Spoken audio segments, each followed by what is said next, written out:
All right. Good rising, my fellow minds, my fellow eternals, fellow extraterrestrials. Can you guys hear me out there? We are now live on Zoom and also on YouTube. Yes, sir, Chris. Great. Yeah, man. Can hear you now. Volume up. All right, wonderful, wonderful. Yeah, man, welcome each and every one of you guys to another week, another Sunday of the one great I am awakening.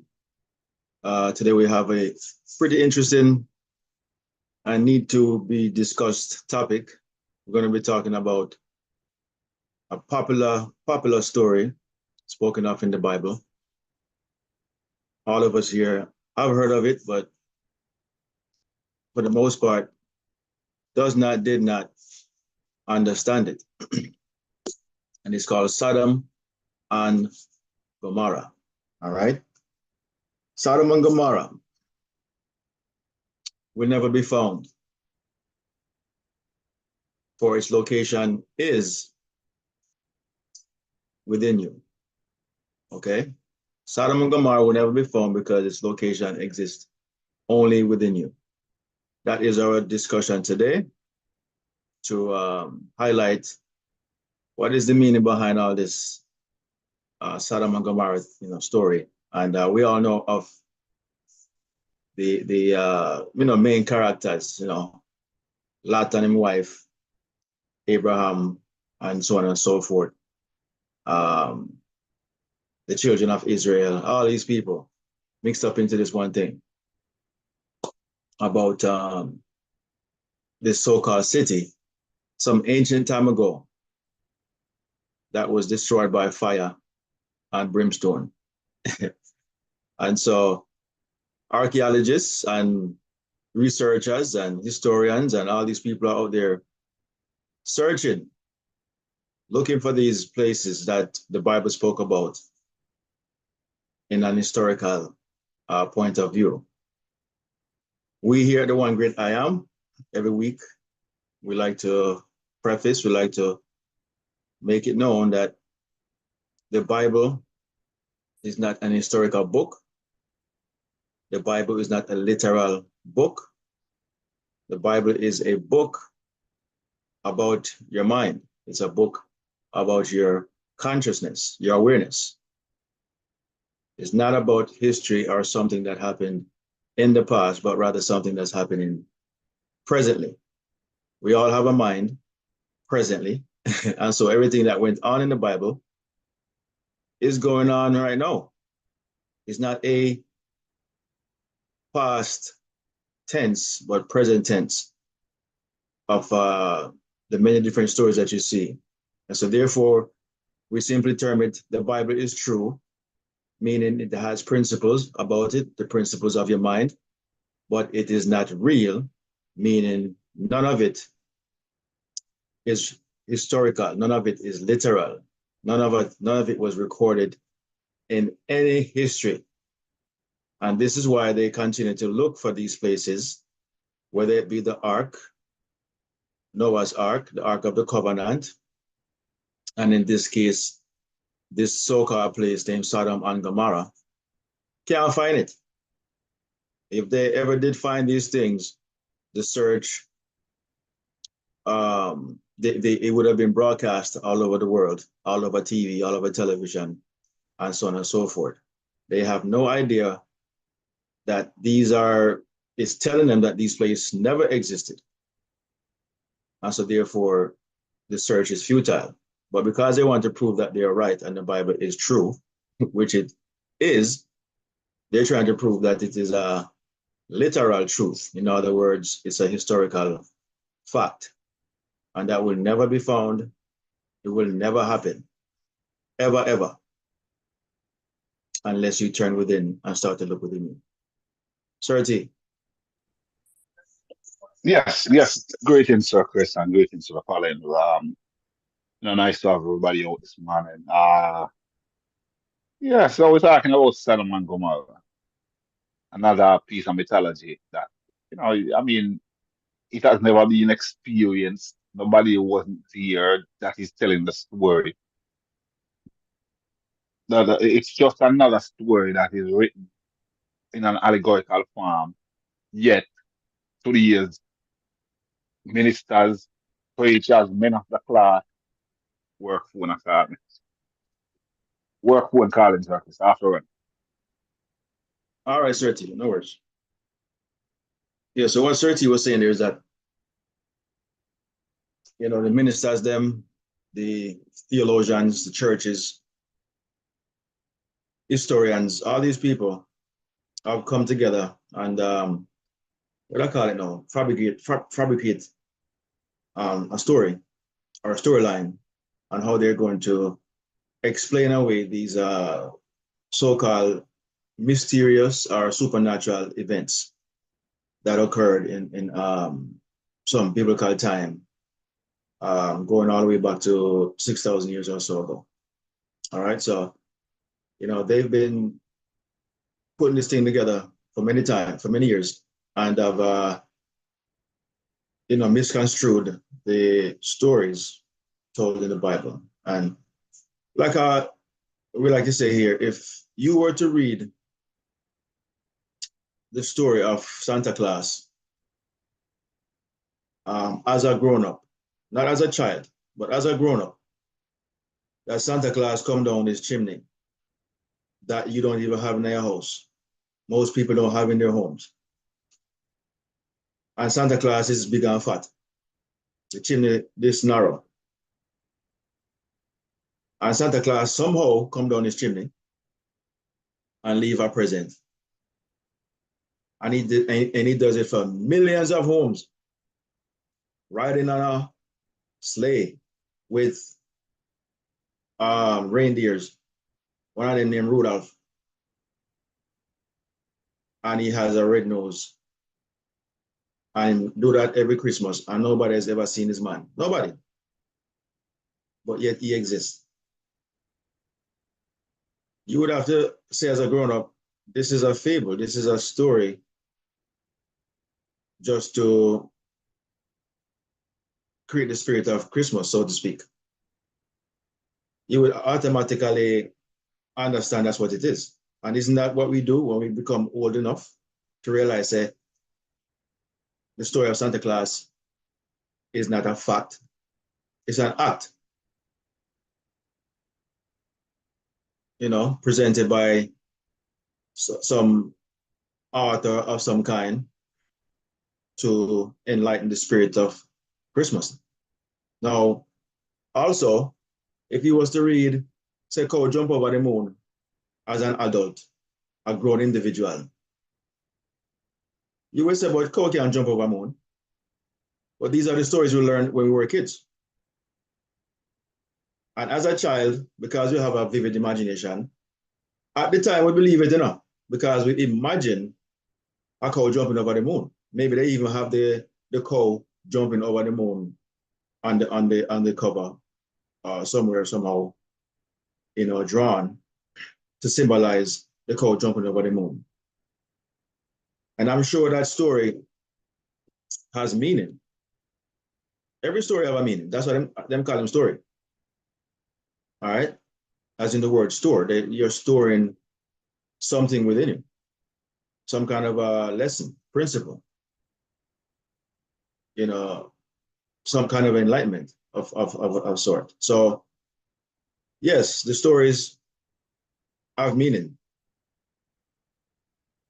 They have meaning, but they are not factual. These are not things that happened. So in the story of what name there, Santa Claus, it has meaning. There's spiritual meaning in it, as well as a what I call it now, biological meaning or happening that goes on in your body pertaining to this Santa Claus aspect. In other words, it's also related to the Jesus story. Santa Claus and Jesus story are the same two stories. They're just told differently. But these things are mystical, spiritual, psychological, and even, you know, physical circumstances are events that goes on within your own body that symbolizes that they use these outer expressions to symbolize what's going on within. Either way, it's an inside job, whether it's in your body, in your mind, in your imagination.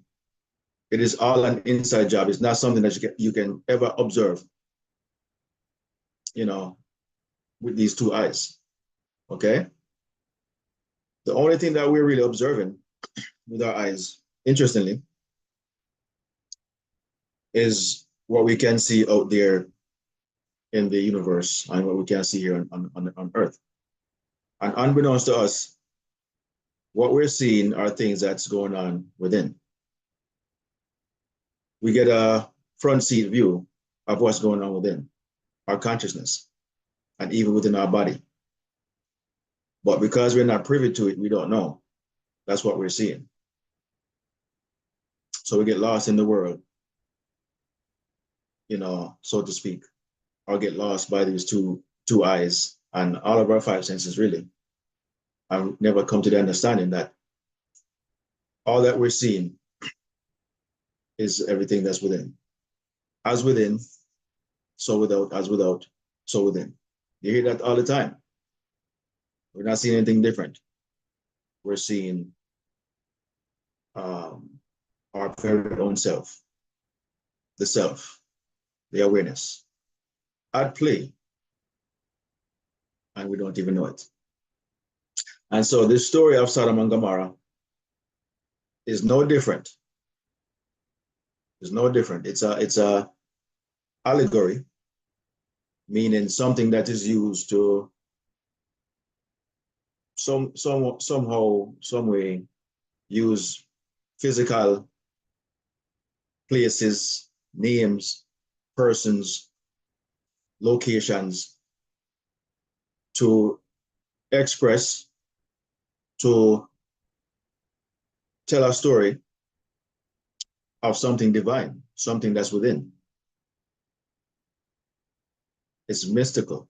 And so to express it, the word X means outside. To put it on the outside of yourself, it requires using physical objects, places, you know, people, names of places and people, you know, objects, all these different things have to be put in play.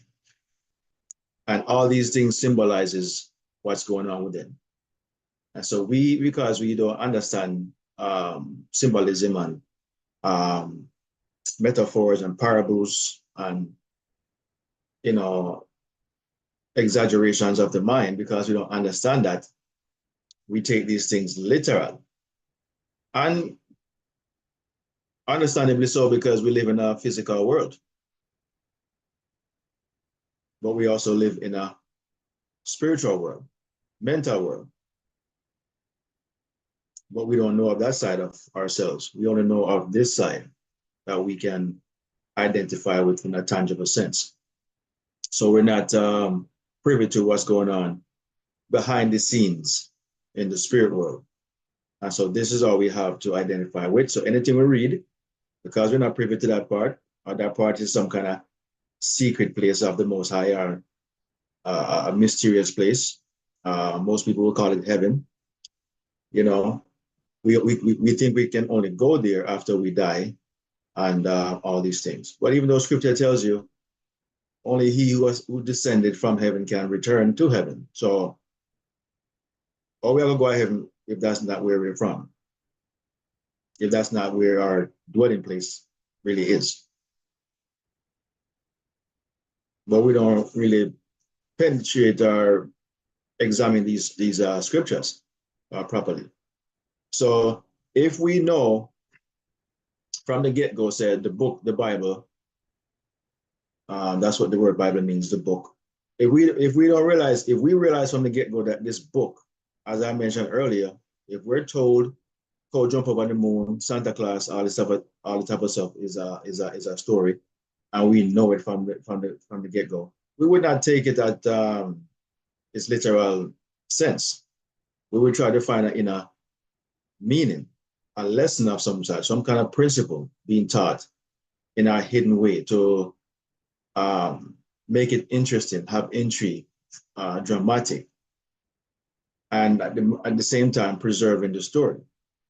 Because that's what preservation is. Preservation is to keep something hidden, or keep it pure from being exposed to any kind of impurities or whatever. So it's a covering that you put over it, a veil that you cover this pure substance with. All you're seeing is the cover, but we think the cover is the story or is the thing.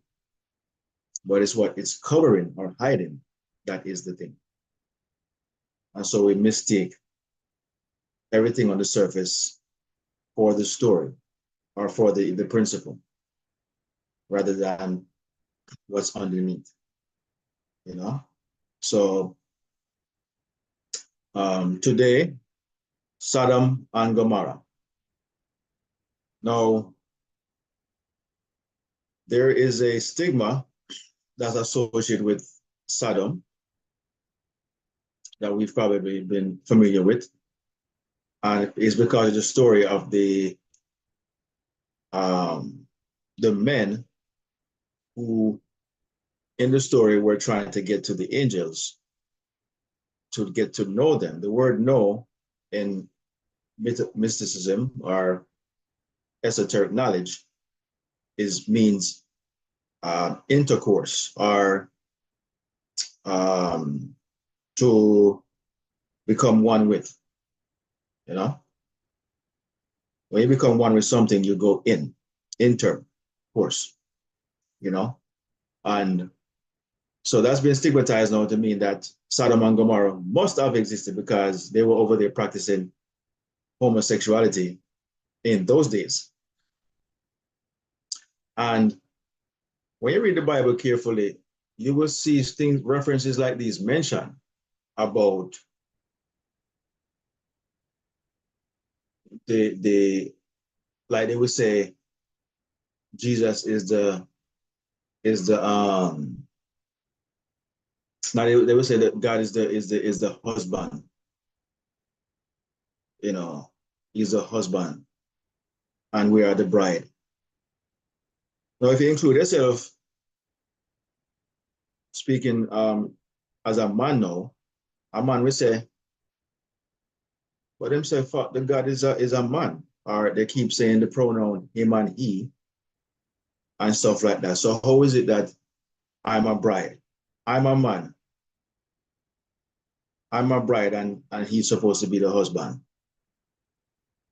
So you see how they use these play on words. And some people kind of glass over, over that one.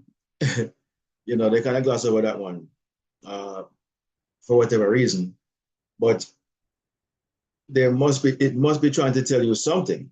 If it's mentioning you as a man is a bride, and this God is supposed to be the husband, and he's a him.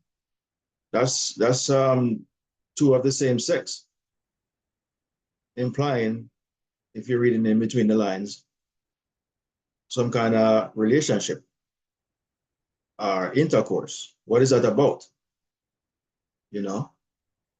And so you have to try to find what is the meaning there, what's going on with this story. But aside from that, they've really used that story to justify the historicity of Sodom and Gomorrah, because as we know in today's world, that we do have homosexuality, man and man, woman and woman, and stuff like that. So they're trying to say that if we have it today, that means to say we had it back then. It must have existed. And so they try to justify it being the case at the time that we have it's a literal place, because in today's world we have homosexuality. Today's world we have people who practice that. So it must have been untrue. And people just use that right story right there to say it does exist or did exist. And so we have coined words like sodomite, meaning going back to Sodom and Gomorrah, as people who are homosexuals. But I'm here to tell you guys, first of all, Sodom and Gomorrah is not a place that exists or existed.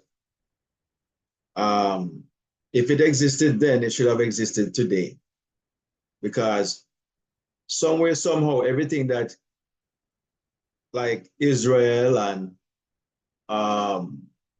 which other place? Egypt.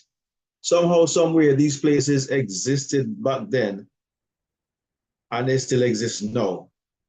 But for whatever reason, the places that were on these properties, that are on these land, are the events that took place in Egypt and in Israel, are the things that they use, like the Ark of the Covenant, and now this story, Sodom and Gomorrah. Somewhere, somehow, we can't find them.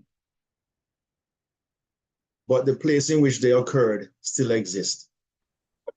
Yes, sir, Chris. That's just it just goes to show that these stories are just stories. The story can be told, but it can never be proven. So they can go ahead and retell the story over and over. But anytime you ask for something that should bring some light, bring some kind of credence to that story. Noah and the ark, all right, where the ark? We can't find Noah and Noah dead. So where the ark? I'm big about something, but you can't find it. Sodom and Gomorrah, all right. So which part of place there? What did happen to that woman they were told? So she just turned a pillar of salt. I mean, how come? They can never prove these things. They can only retell the story over and over and over again. And that's why I have this thing that I say that the only thing you can do with God is lie about him. You can't do nothing else with God except lie about him.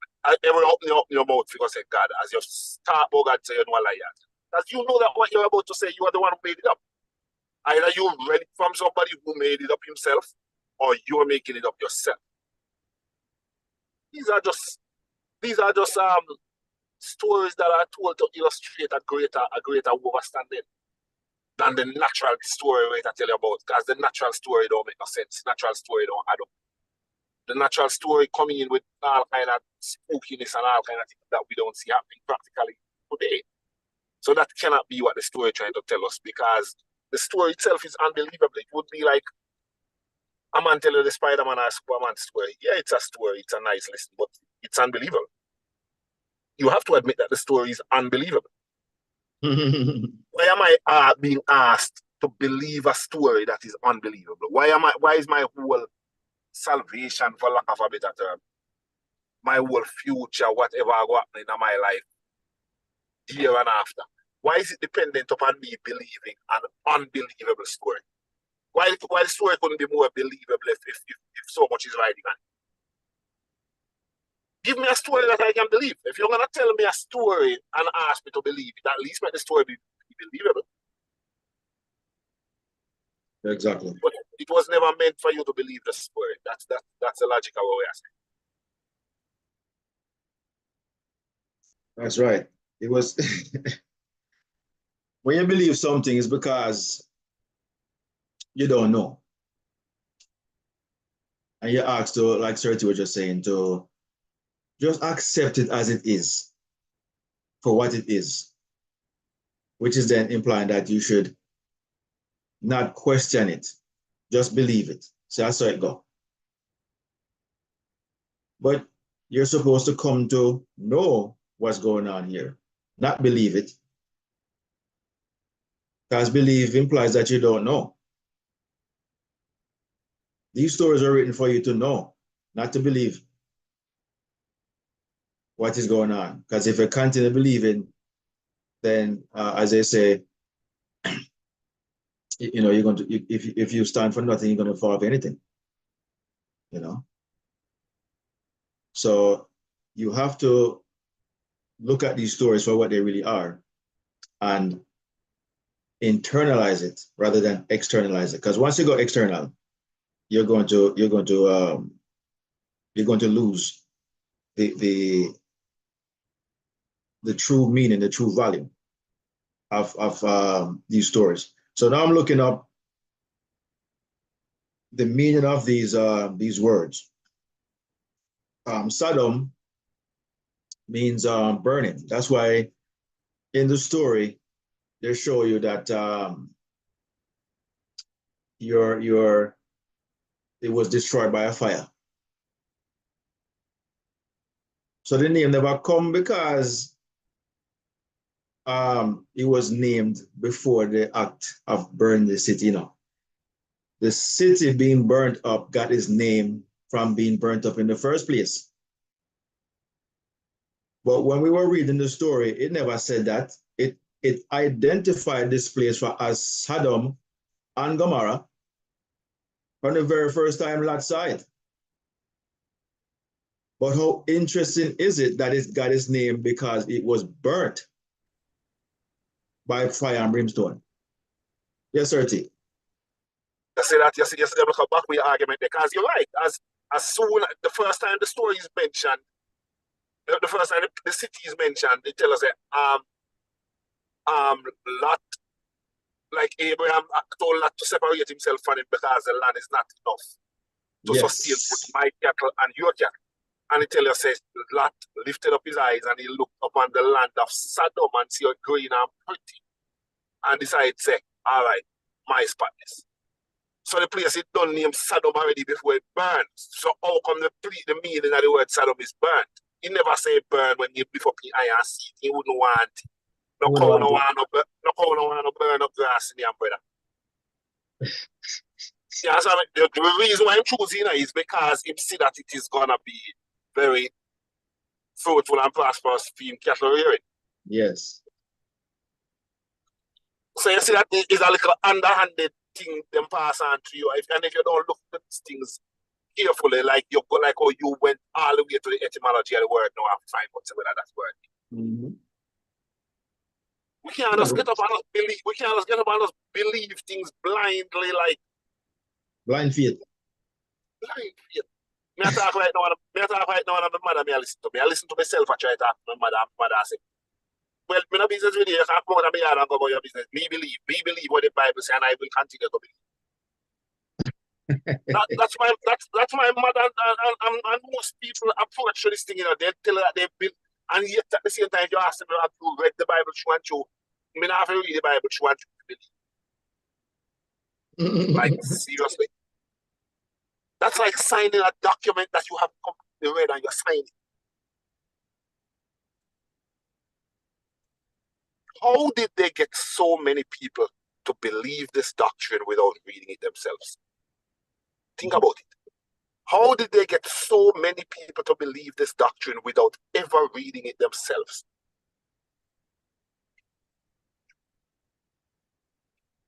It's subconscious programming, sir. You mentioned it earlier. Repetition. Yeah, man. Can artistry, man. You tell it to the child when him young, man. You know, by the time he turn big, man, you have to even remind him about it. Just tell it to him when him young. Tell it to him when him young. Yeah, because when you get a cell phone from the company, so from Apple or in my case, Samsung, it already comes with the program for work, you know. When the phone was being made, it was programmed. After they make it, they put programs in it that you can't even remove. You know, it's fixed. And the way our consciousness works is that we can implant subliminally, not no chip or all these things, nothing physical. It's all subliminal, all mental. Because these people understand the mind. They understand the mind is very easily influenced. But you have to start when you're young. You have to start when the mind is a child or is in a child. when you have no guards up at the gate of your consciousness. And it is perpetual, because by the time our grandparents, great-grandparents, all the way down to our parents, and now to us, learn all this foolishness over and over and over. The way our mind works is that misery love company, meaning if everybody do it, it must be true. Because that's the first time we look for it. This is our nature. We always look around to see who else is doing what we're doing. And if we see nobody do it, we stop doing it. But if we see anybody doing it, we continue. Isn't that amazing? Nobody wants to be different or indifferent. Everybody wants to be the same. The road, everybody wants to be on this wide road that's going nowhere. And the Bible tell you, it tell you that the narrow road is the path you should take. But the wide road everybody upon is leading to nowhere but to destruction. And who's on this wide road? Religion, Christians, Muslims, all these religious people, the Hebrew people, them, are on this wide road. So the same thing them I preach about in the Bible say we should not do, that's what they're doing. That's like you telling somebody, do as I say, not as I do.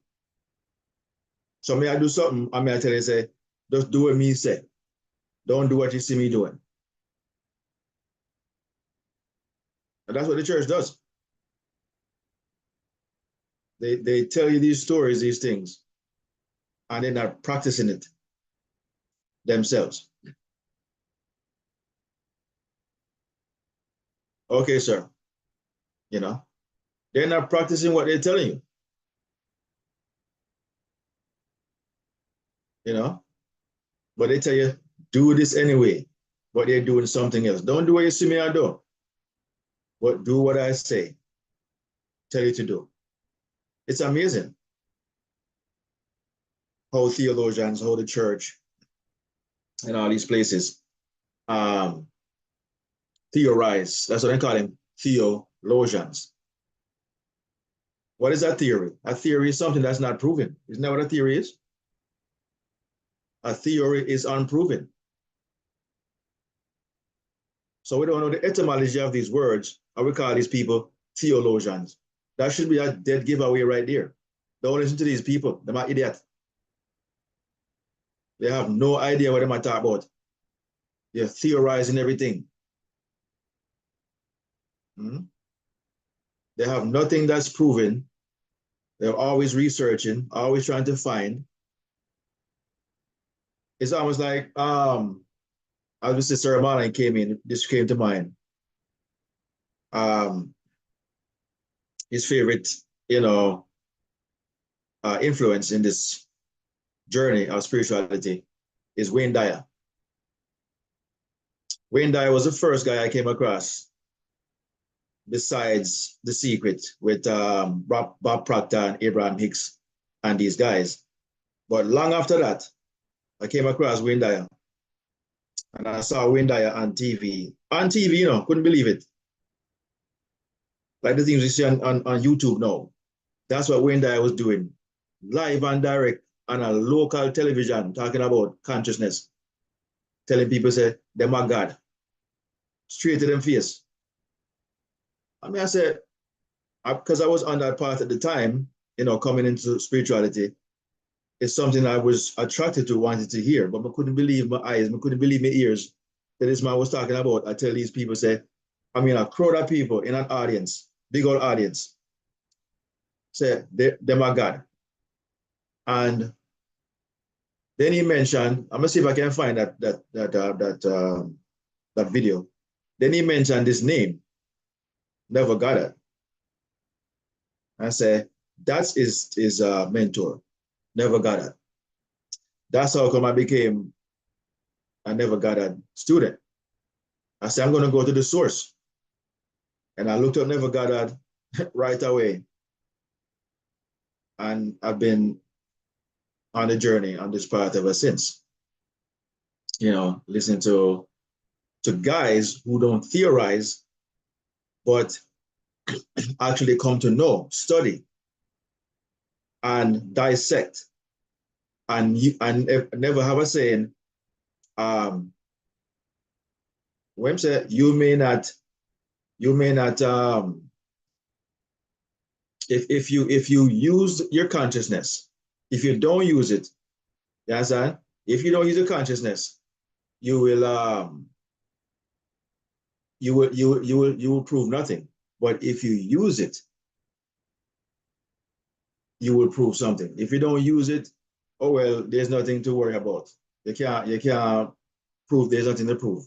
But if you put it to the test, never always like to use practical examples. If you put your consciousness to the test, don't listen to what the church them say, don't listen to what the Bible say, don't listen to what anyone say. Put your own consciousness to the test. Test yourself, he would say.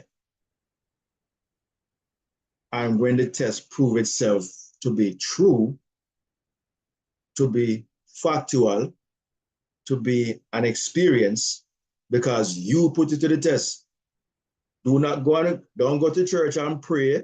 Don't ask anybody to pray for you. You do it for yourself. Don't ask any help of any man, as scripture would say. Do it for yourself, by yourself, to yourself. And watch and see. If it prove itself, then what you have just proven. You've just proven, say, you are consciousness, whom man has labeled God. You are this awareness. If you can use it the way our teachers, as Never would say, and it prove itself, you don't need me. You have just found out who you are. And you have just found out who God is and who God is not.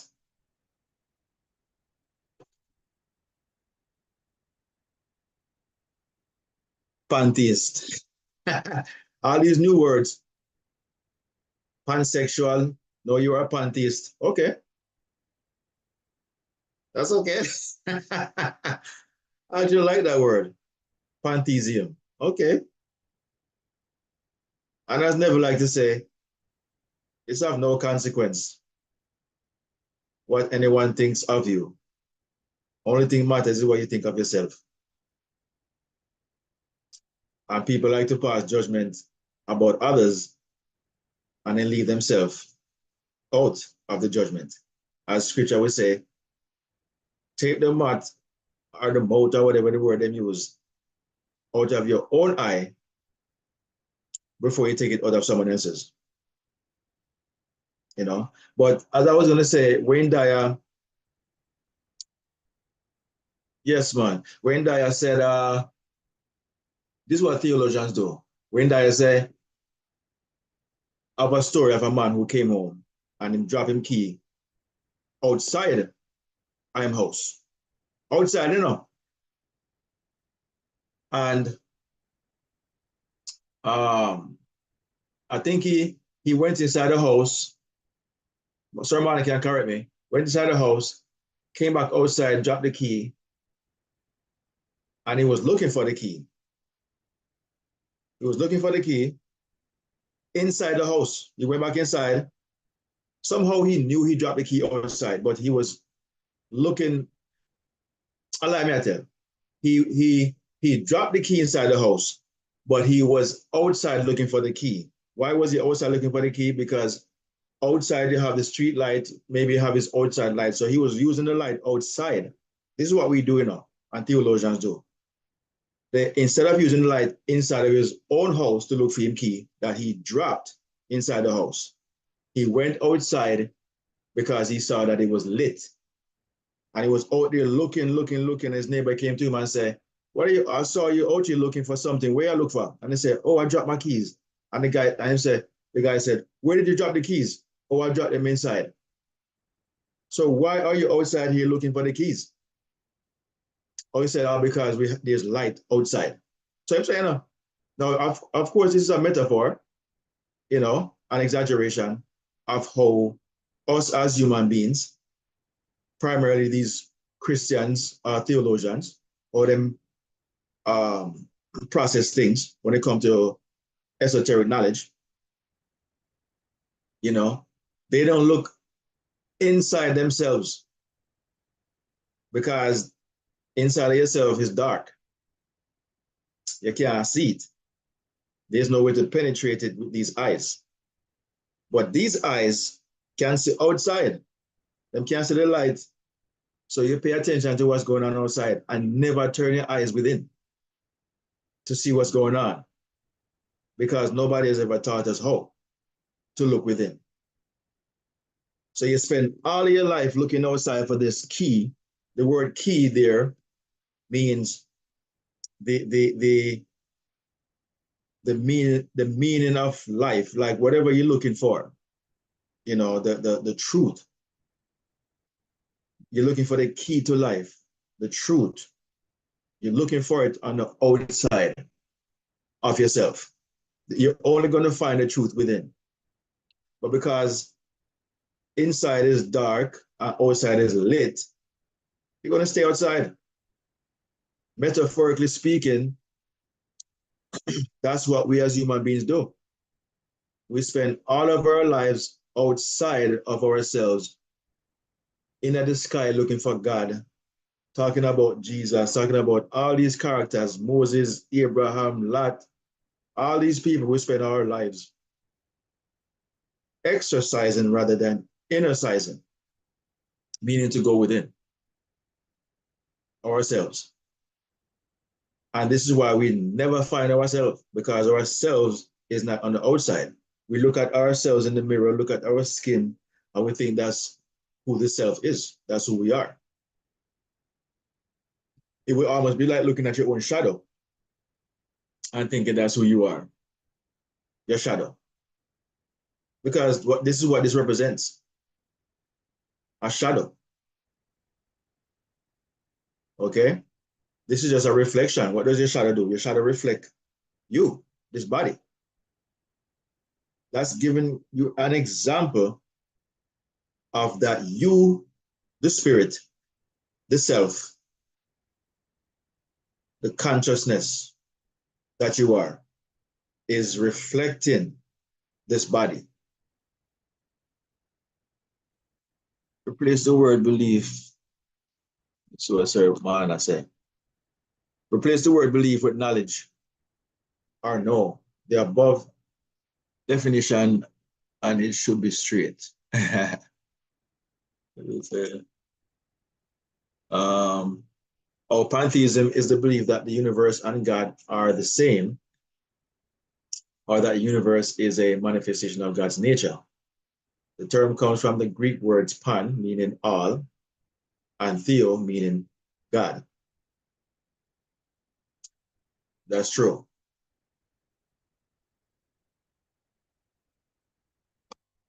Pantheism. Okay. Is the that's what Sir Marlon was talking about, the word belief. Hey, Sir Chris. Yes, Sir Marlon. Yeah, man, gun rising. Yeah, man, I've never heard the term before, believe it or not, you know. So I spelled it wrong because I don't know why I spelled it that way, but I realized that who was it that had posted it prior to me typing it? So I realized the proper spelling. So yeah, I don't want it to be misconstrued the way I spelled it, because you know it would definitely.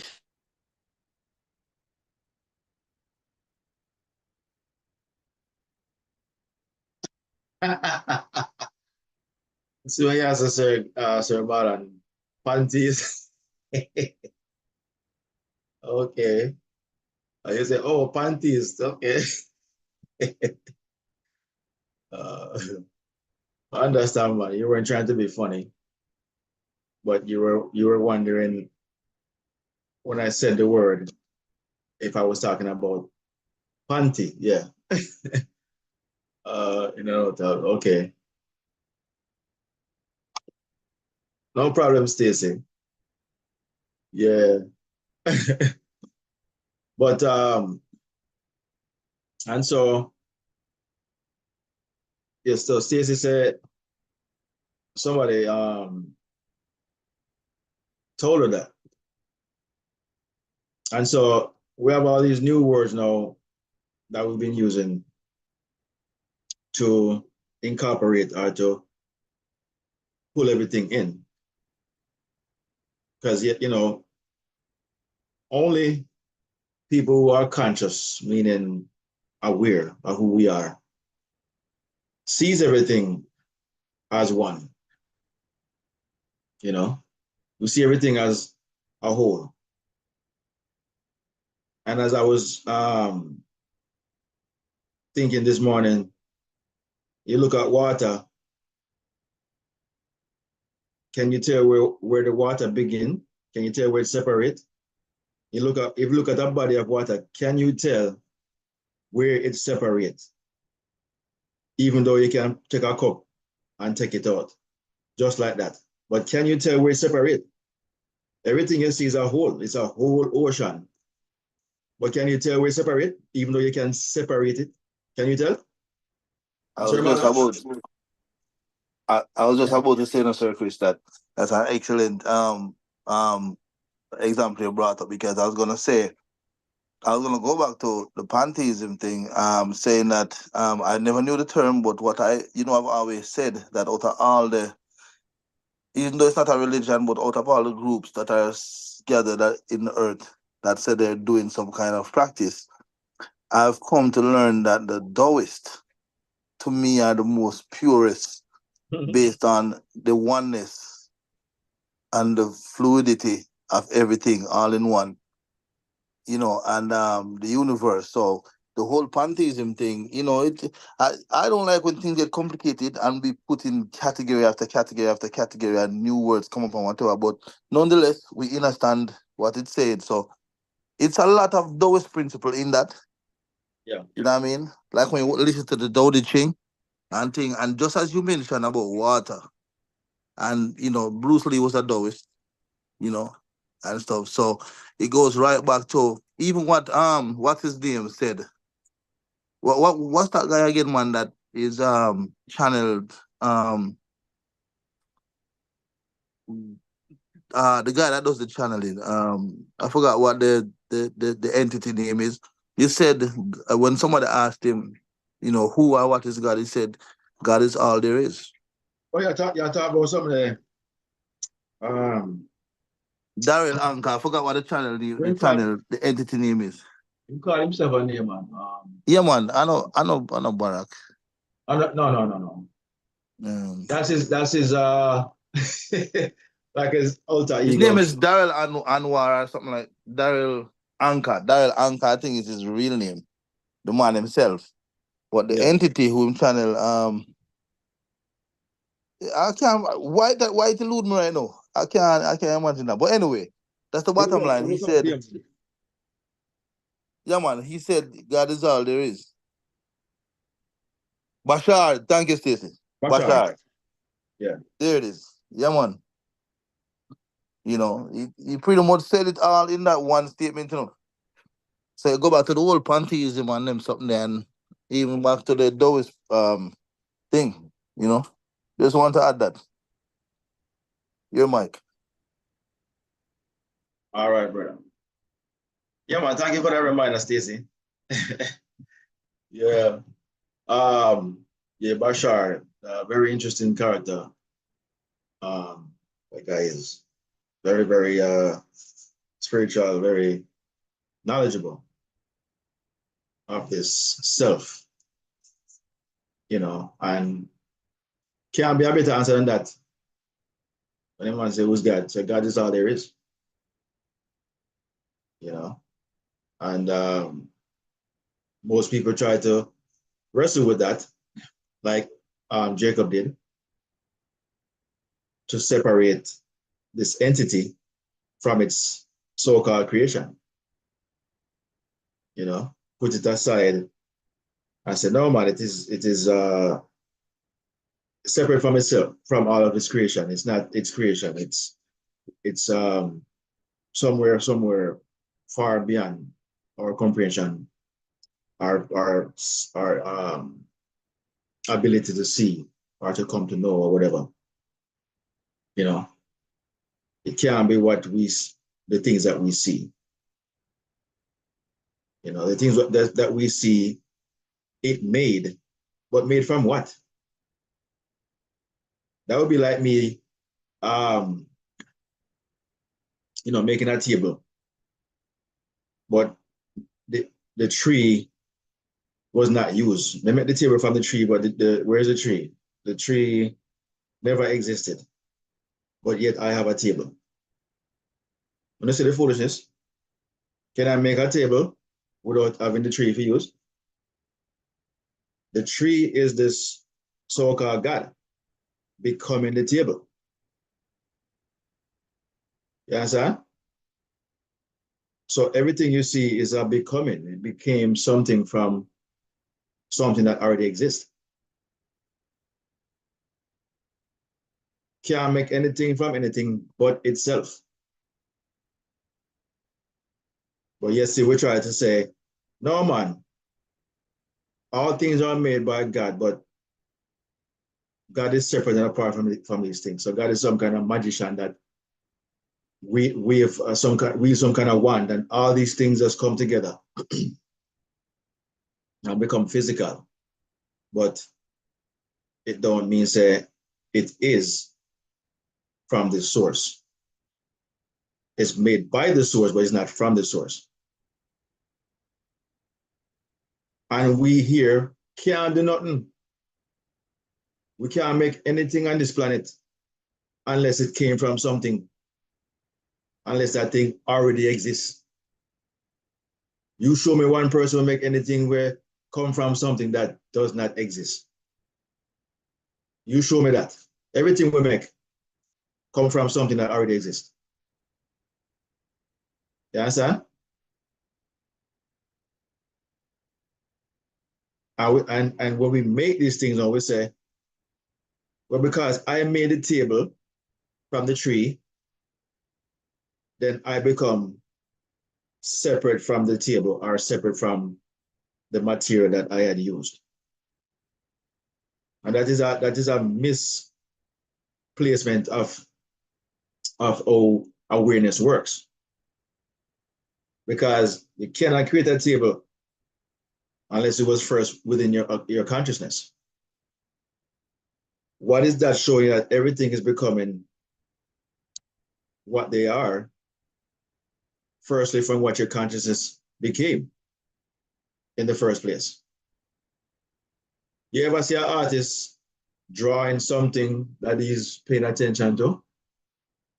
And look on it and draw it. He's duplicating what he's seeing. Right here, so right now. Your consciousness works the same way. Everything is a duplication of your consciousness in that form at that time. Nothing that you see is not consciousness. Everything you see is just representing that aspect of the consciousness of the person that was using the consciousness in that way. Nothing can be formed unless it be first formed in the mind. You understand? Can't form unless it first formed in the mind. So this consciousness cannot be separate from its creation because the creation is it, given a physical manifestation or representation of it. Nothing becomes what it is unless this consciousness exists. You understand? This is why there's no God. There's no God out there to go and find, because everything that's here, it abides within it. It became it. You know? So, as we're saying, the Sodom and Gomorrah, no one can find this place. I've looked at videos that people say they find brimstone and then find sulfur that can still burn and all these different things. They're going around finding all these different things to prove that Sodom and Gomorrah exist. When they see these places, all it is just some desolate land, some mountains or caves or some foolishness that they say was burnt up by this fire and brimstone. But they have no other materials that they found. Where are they? Like them can't find somebody teeth, or them skull, or some chariot, or some weapon of some sort. All these people are walking around is looking at is just land with nothing else but some so-called stone that is a sulfur that can burn. Nothing else besides that, And I'm still waiting for the pillar of salt, and we're going to get to that part. Charlie, go ahead, Sir Mala. Yeah, man. So while I bring up this topic, so you know that I have traveled the land of Israel. You know, I've been over there. Yes. Talk And to me, Sir Mala. Talk to it. yeah, man, we went to that site, We went to that site after we left the Mona. And on our way to the Dead Sea, or the Salt Sea, whichever you want to call it, we stopped off on an overlook, looking over a little valley. And there's a mountain. No, there's a little at the bottom of that valley. And you can look at a lot of guys who went over there and actually went down, found a way to go down to the little valley. They have a little monument there where we don't know what that. It looked like one little city. You know, them little model something there. Yeah. So I don't know what it was there to represent, but they said this is the. So the elder I was there with, he said this was the site, a part of the site of Sodom and Gomorrah and the other two cities, because it was four cities stated in, well, two smaller cities, and then Sodom and Amorah is the proper say the way to say it, were the major cities, and so that's why they were more mentioned with the destruction. But they said you can literally smell the sulfur to this day from the brimstone that was there, and there is, you could smell something. No, I'm not an expert, so I cannot tell you that I'm smelling sulfur. I do know what sulfur smells like, but I cannot say that that's what I was smelling. You understand? However, I don't know if we were at the wrong spot to see or not to see, but I don't see really any evidence. Just like how when I was in Jericho, I didn't really see any evidence based on what the destruction that we saw, that we read about. So you go Yeah, Jericho. yeah, man, we're Jericho, man. Who tell us you're Jericho? Brother, may I tell you where the sign them so when we read and where we set out to go. What it look like? What Jericho look like? I'm based on the map and our travels and thing. It show it just like how it did in the Bible crossing over. You know when them cross over the Jordan and thing. The whole description did it. Cause they over to the West Bank side, You know, you have West Bank, you have Gaza and all them thing and whatever. They over closer to the West Bank side because it's actually controlled. It's under Muslim control right now. You understand? It's under Palestinian Muslim control. You know, the Jordanians them control over closer to the West Bank side. So, brother, the place is a city. Is a city. People live there and all of that, and so, but also the site of the biblical city. Nothing is there. It just look like say a wasteland there, and then them have resort like restaurants and sightseeing and camel ride and them something there. That's it. So there's no real evidence. You know what I mean? It look like them just create a thing for tourism, to be honest. Yeah, it all come down to money, At the end of the day, Yeah. them have a big revenue yearly based on, the visitation, sacred visitations. People just want to see the holy city. People want to see so-called gravesite, so-called, Jordan River. People want to get baptized in there, like, like myself, I get baptized in the Galilee. In time, I mean, Hebrew Israelite thing, big time, Yeah, man. It was actually, this was in 2019 or 2018, I believe, Yeah, baptized in the Sea of Galilee, brother. So you get baptized in the Sea of Galilee? Yes, sir. Me and my son and a couple other people they did it. You know what I mean? But I mean, listen. You know when you wait for this moment, like the land and yeah, you expect to see. Listen, the bottom line is this: a lot of it is a facade. It's more for tourism. You can see that a lot of refurbished. A lot of it look refurbished. A lot of it is still not under any kind of construction, Oh, but still look desolate. it is Eh, staged. Some of it is staged. Yes, it wanna have that look there, and that's the honest truth. You see me, I did. So, but the city itself, like when you go to Jerusalem, the city itself is a big walled city. It's actually there, on a certain purpose. It's set up in four quarters, which is not the quarters are not proportionate to equality. You see me, I did, but they just call them the quarters. The Muslim quarter is the biggest out of the four. You have the Armenian quarter, and then you have the Christian quarter, and then you have the Jewish quarter. The Jewish quarter is the cleanest out of all. You understand? And we were allowed to go over to the Muslim quarter. We entered through the Damascus gate and thing, and a lot of peddling. It was during a period of Ramadan, so we were told to be very mindful that the Palestinians or the Muslims, they're very tested during that time, so just don't try to cross nobody and thing. And they were traveling up to the dome to worship and whatever it is, and the place was very crowded. However, like I said, it have a that section of the city does have the place does have that ancient look as what you would imagine it would. And it does have that authentic look, you know what I mean? Like it I come from back in the day, but there are other aspects of it where look like them just set it up in order for just our people in thinking that it had come from ancient days. You know what I mean? So when you saw the place name, uh Sodom and Jericho, Gomorrah. Oh. Jericho, you saw Jericho. What you see? That's some picture I know. My mother have got dig for them though. But boss, you know hear me say? We drive What through one little place.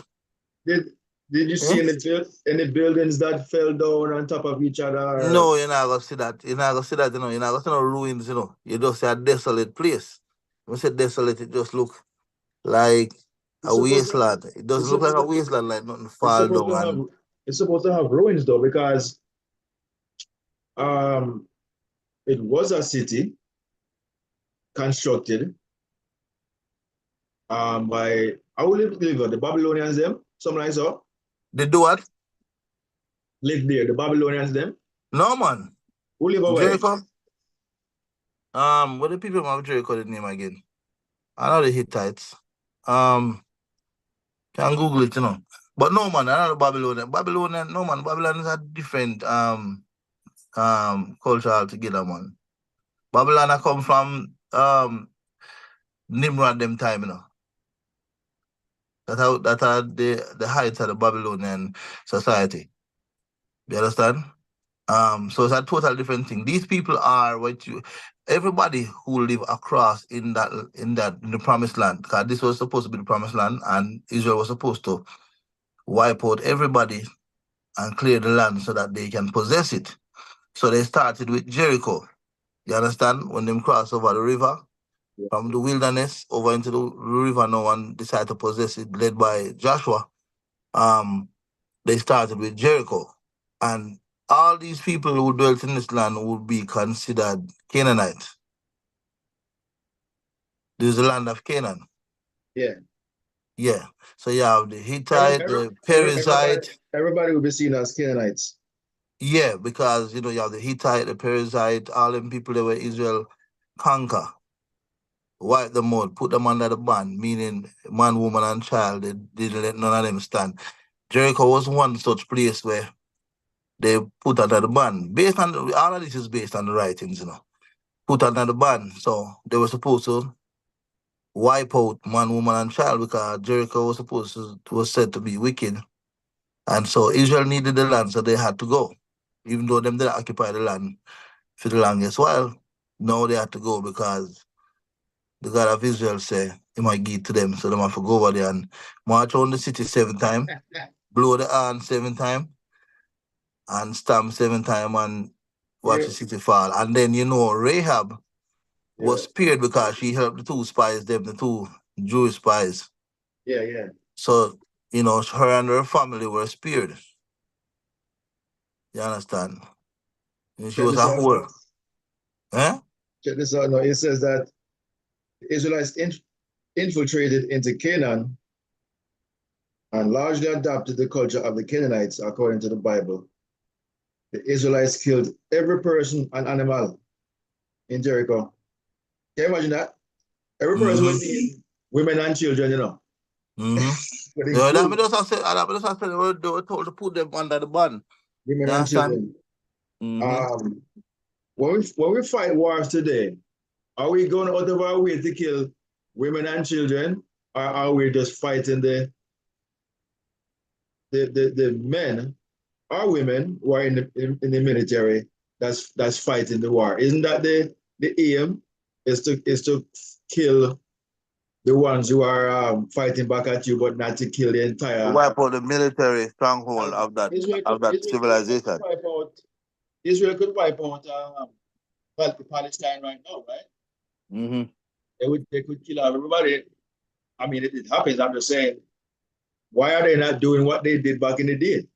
Why But they not? remember, I know if you read in the book, I know every nation they were instructed to put under the bad, and every nation they were instructed to wipe out, You understand? Only some. Jericho was one such one Yeah. that they were instructed to wipe them out So altogether. Don't let nobody. they're not instructed to wipe out the Palestinians then. Then all of them. Point of reference. Then no, that's why Saul, man, the first king of Israel, man, if they get in that trouble, man, but after them over in the land now, Mm. Saul never think the man, him never follow the instruction for wipe out the Amalekite, them. You understand? Him never follow him end up take captives. And he was specifically instructed to wipe them out. So I saw him getting that trouble now. Yeah. So you see, listen, man, it's all, you already know what it is. So it says to your um, information he just gave, many groups of people have lived in Jericho over the centuries, including the Natufians, the first people that settled in Jericho. I don't know if you knew that. No. Uh, some 12,000 BC. I thought the earth was only 6,000 years old. Anyways, some 12,000 BC. And it also says that the Amorites, I think they mentioned those people, Mm-hmm. constructed the largest settlement in Jericho around 2600 BC. And then the Canaanites succeeded the Amorites around 1900 BC and reintroduced town life, whatever that means. Excavations have found evidence that of their houses in domestic furniture. Watch out. Okay. But according to you, you never see nothing. Listen, people live there, no? People live there, but they said Jericho was a walled city, right? Yeah, it was a walled city. It was supposed to be. Exactly. So when we Wow. went there, we said modern civilization, modern structures, and well, when I say modern, based on the building the architecture of that region, based on the architecture of that region, you say modern stuff and thing. So we see those things, and one day if I can find those videos when I was driving to Jericho, I think I'll send it to you. But you see all of that, but the site itself, what them say, was the city of Jericho that fell. It really does look like somebody had reached for make something look believable. You understand? I know what ruin supposed to look like, and it did not look like that. Them just have a sign where say, um, biblical site of the wall city of Jericho that fell in such and such BC, such and such. And then you look out and you say, it's not even a wasteland like what you expect, you know. You look for one little, you look for a vast wasteland with one and two little something catch up somewhere looking same way, even though it's supposed to be thousands of years. Nothing like that, boss. It just never look too, you know, and you try not to reach too much, and you try not to be too gullible in saying, well, them say I saw it go, so it have to go so. And you try to remain sensible at the same time, you know. Understand? Oh. I mean, but you see, when you're caught up in it, at the same time, Sir Marlon, you're kind of like, you're in denial. You see something and you question it, but you say, I'm just going to continue to believe. I go to question it because I don't want to be indifferent. Like I mentioned earlier, I don't want to be the one outlier, you know, is not in agreement. You don't want to look like you have no sense, like you're fool, as they would say. I say you just go along with it, but deep in your consciousness, your hidden awareness, you're like, something just not smell right. You know, it doesn't make sense, but I'm going to go along with this this so-called explanation that they're giving us. Yeah, because a lot of times you do that because you don't want to look like a thumb sticking out amongst others, you know. You know what I mean? But sometimes you have to be the thumb, the more sensible one, and not give in to this whole puppy show business, you know. And that's not the only side. Like I said, if there comes a day where you decide to give a little, you know, just take a trip. Because I would never tell anybody not to take a trip, you know. You understand? I would say it's worth it. Just to prove to oneself, not and maybe you don't need any proof, but just visit, just visit. I mean, it's a little getaway also, you know what I mean, and enjoy the desert, enjoy the whole um landscape and the feel, you know. Yeah, man, it's a different atmosphere and thing. Okay. Yeah, man. All right. So here's what we're gonna go over now. Because I'm looking up some things, posting them into the chat. All right. So we're using common sense to say that you've been there physically. I've not. You've been there.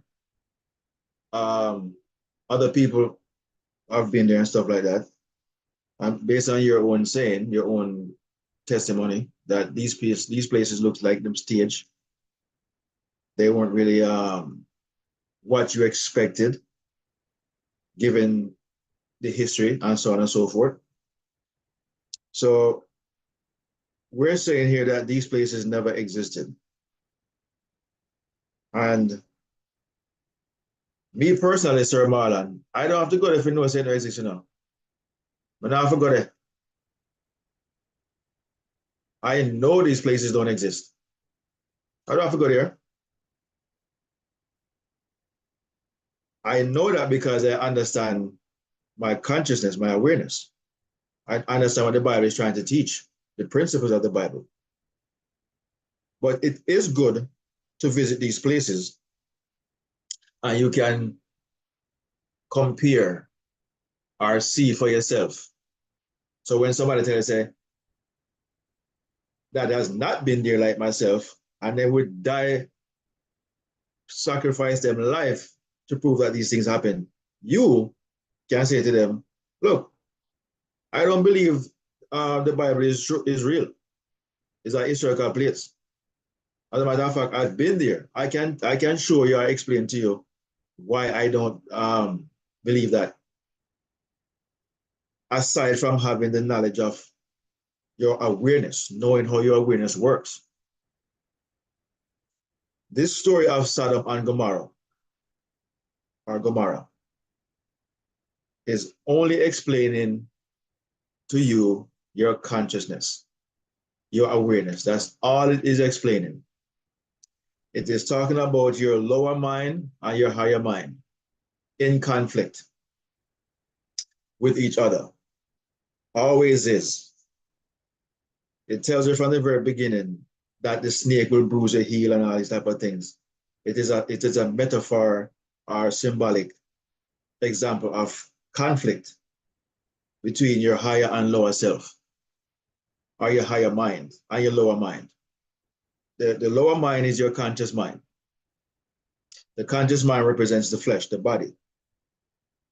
This is the lower expression of consciousness as a whole, the body. Anything physical, anything seen, anything five sensory is the lower example or expression of the higher. The higher is unseen, the lower is seen. Okay?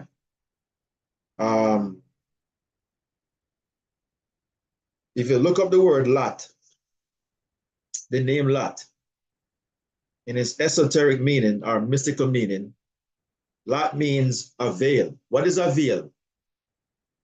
A veil is somewhere used to cover something that is not to be seen.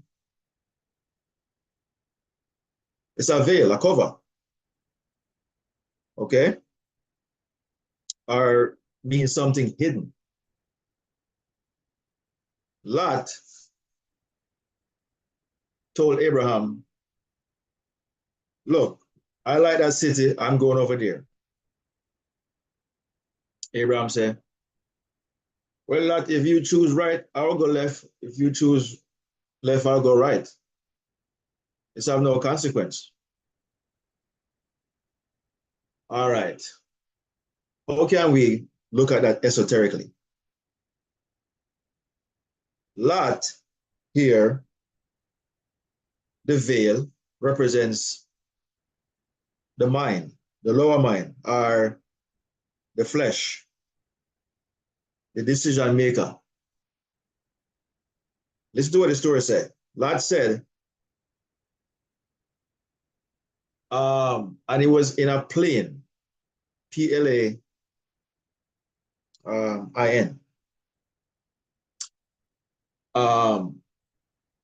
is a plain, lower. The plain is always the lower, like the valley.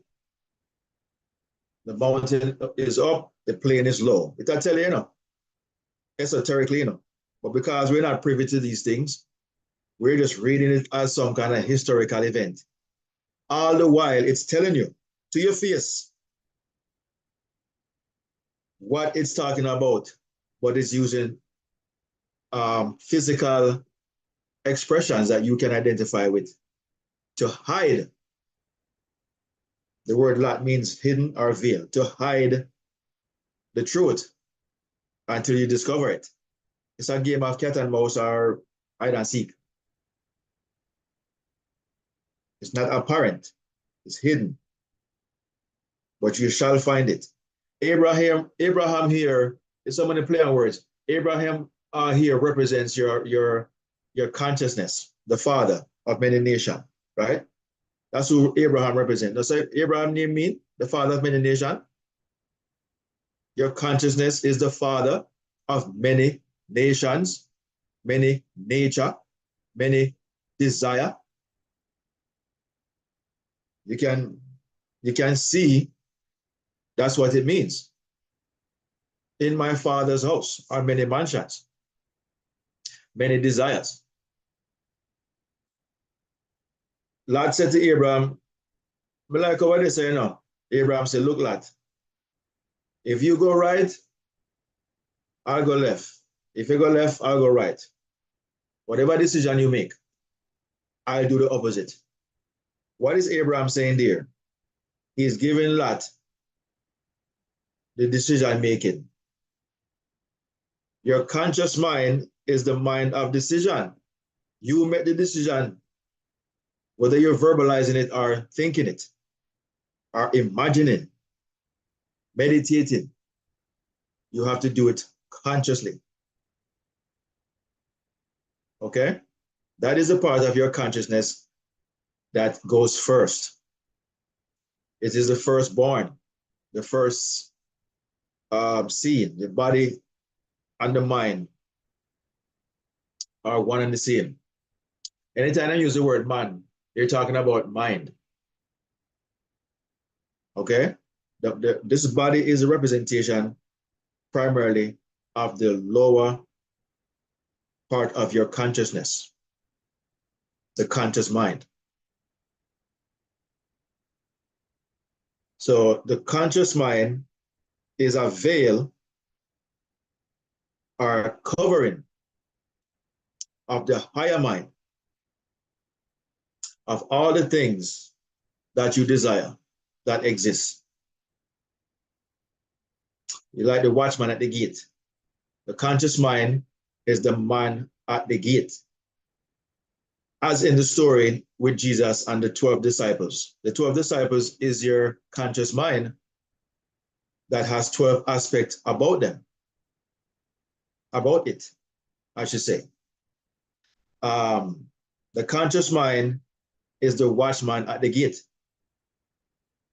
And the first person that has to be disciplined is your hearing, Simon. And when you become disciplined, you get the second nature, which means surname, second nature, Peter, which is the rock, the unmovable one. You become Simon Peter. You hear, but you protect your consciousness. The higher part of your consciousness, which is this Christ, the subconscious mind. Because everything that goes to it, it expresses. So Lot is at the gate of Sodom and Gomorrah.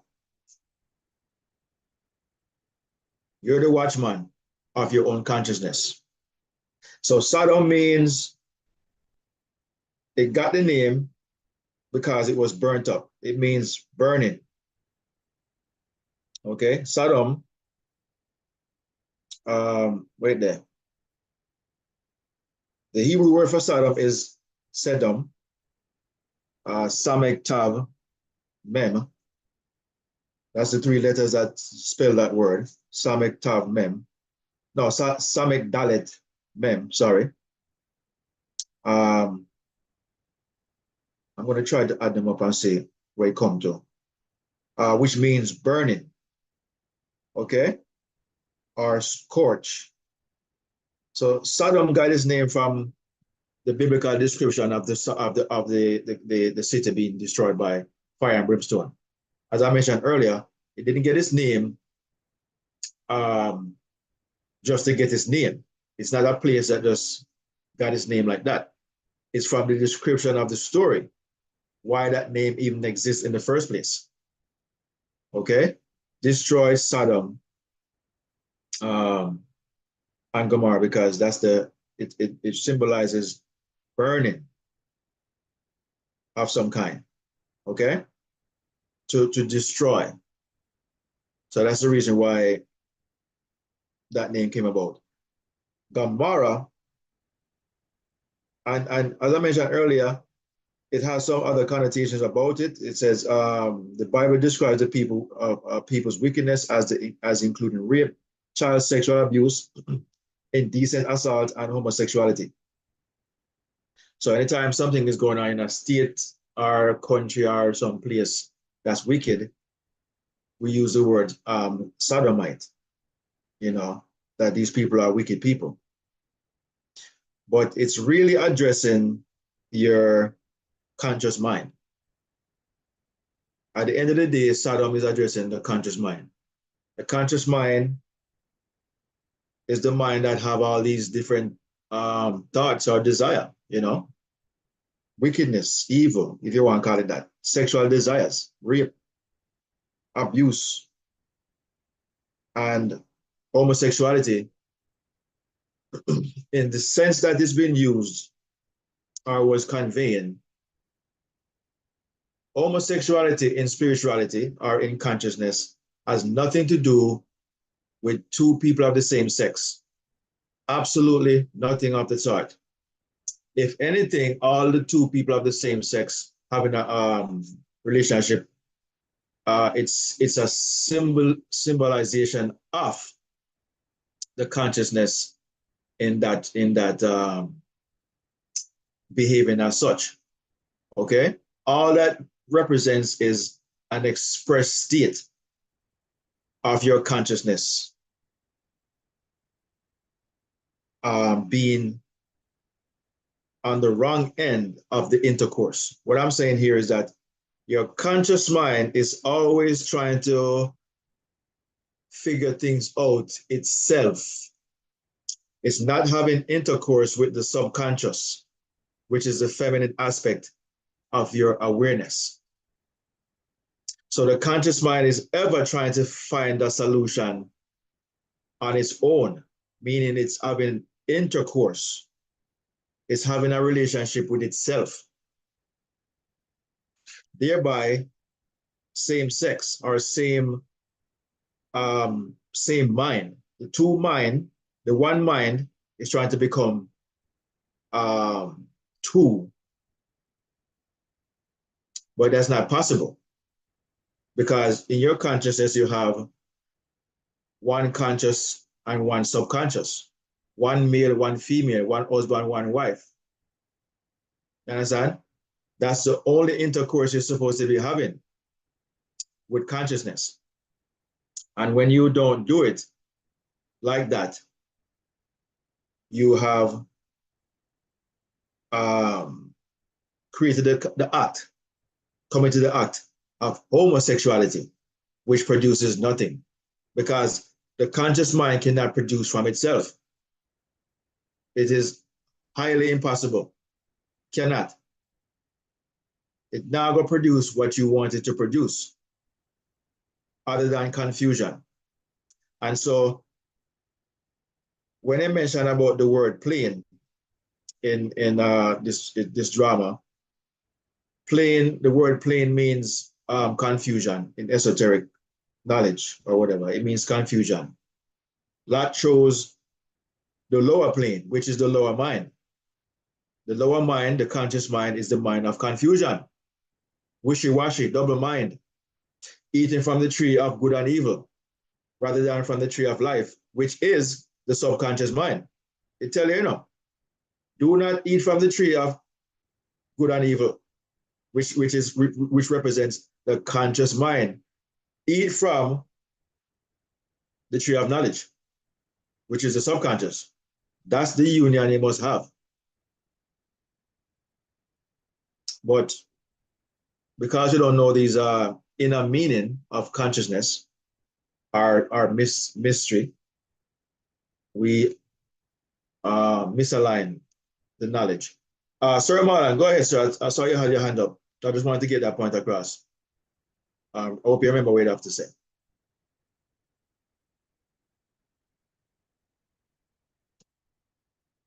Sir Marlon, are you there?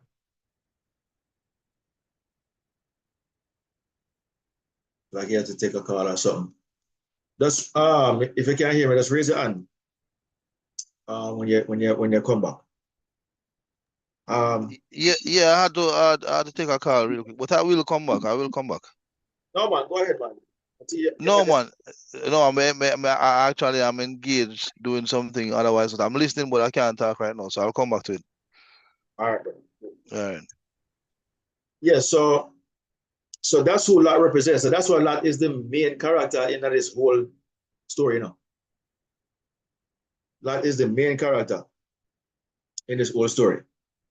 And then, of course, it's his wife that has no name till this day, and she was supposed to be frozen in a pillar of salt until this day, and nobody not find her yet.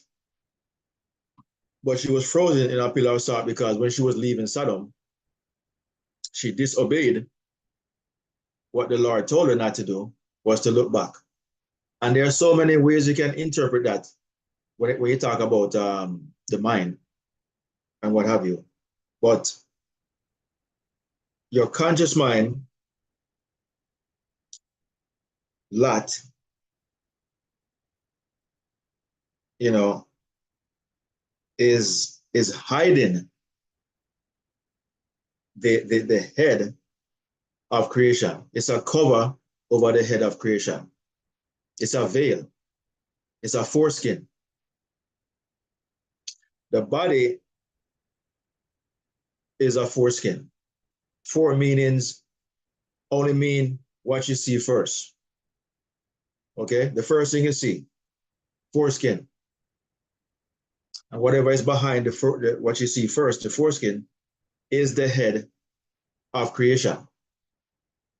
This is why in Hebrew, or in this case, when I say Hebrew, sometimes I'm really talking about not the people of today, but the individuals, the mystics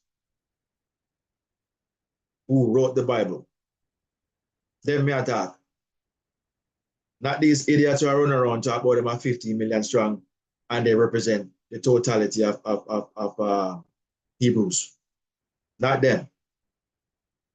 The people who wrote the Bible. They use a particular language, as we know today as Hebrew, but nobody understands it the way they wrote the Bible to mean. They see it as something historic. They wrote it in a spiritual, symbolical, metaphorical, parabolical, or mystical sense to be seen as only such, as such. But we have misconstrued it, you know? And so when they're writing, they're just writing symbolically, using objects, places, names to express what they're trying to impress, meaning what they're trying to tell you that's within. But we have lost the teachings of it because of modern day theologians, churches, and what have you, that has misconstrued, misaligned what was written about to begin with. You know? So Lot's wife has no name. And so Lot's wife is the part of you that is trying to tell you a story. When they were leaving the city, as was instructed, Lot was told to head where? To the hills. If you read the Bible, when you will see it, head to the hills. What do hills represent? Hills represent your higher consciousness, the subconscious, the Father. Go to the hills. From whence cometh my help? My help cometh from the Lord. So said David. It's always an upper. Moses went up into the hills or mountains for the 10 commandments. Abraham went up into the hills or mountains when he went to go sacrifice his son Isaac. Jesus went up into the mountains. You know, everybody's always the ark of the Noah's Ark landed on top of a Mount Ararat. Everything is always on a mountain. So up means to ascend, to go higher. And they told Lot, flee the city and go up into the mountains.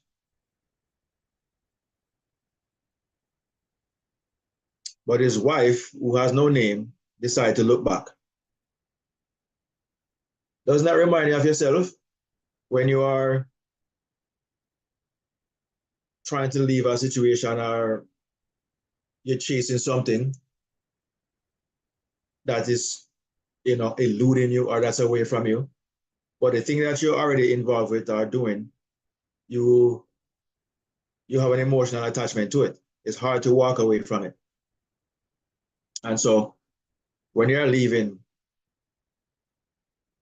if you turn around, meaning to keep your consciousness, keep your awareness still on the thing that's holding you back from getting to the next level, as you're paying attention to this, the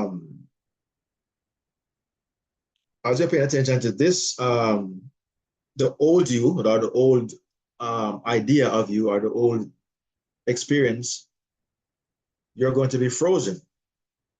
They use the salt because salt is a preservative. Everybody know that. Salt preserves things. So, and they probably didn't even use a name for this lady or Lot's wife. And I'm sure there's a Lot's wife. It should be a nature of Lot. That's why them have it Lot's wife. It is telling you that the word wife, the name wife, in this case, is your wife, that's the one that expresses or garners things, or is the prize, so to speak, the one that takes care of your what I kind of know affairs, so to speak. But in this case, it represents an emotional aspect of your mind that is still emotional or still holding on to the old. And if you hold on to the old, you're going to be frozen right there. You will not be able to head to the to move on. But that's one that is just one of the, well, I can't know, interpretation. Another interpretation is, if you look back, remember, Lot and the wife is the same person. You are Lot and you are Lot's wife. Okay? It's the same person. And you can't ride two horses at the same time. One of you have to stay and one have to go. So when his wife was frozen, it also symbolizes that you froze that aspect of you, that emotional aspect of you that is holding on to the old things or the old beliefs, the old traditions. You have to freeze that part of you, preserve it right there, so it cannot follow you where you're going. This is why Lot went on leaving wife as she was frozen and never looked back. Lot never turned around looking up. Only his wife did. It is only symbolizing, and the reason why it is a wife or a female that was used, because your consciousness, the feminine aspect of your consciousness, is emotional or have feelings. The conscious part of your consciousness is logical, reasoning mind. It doesn't go by feeling. It goes by reasoning, what makes sense.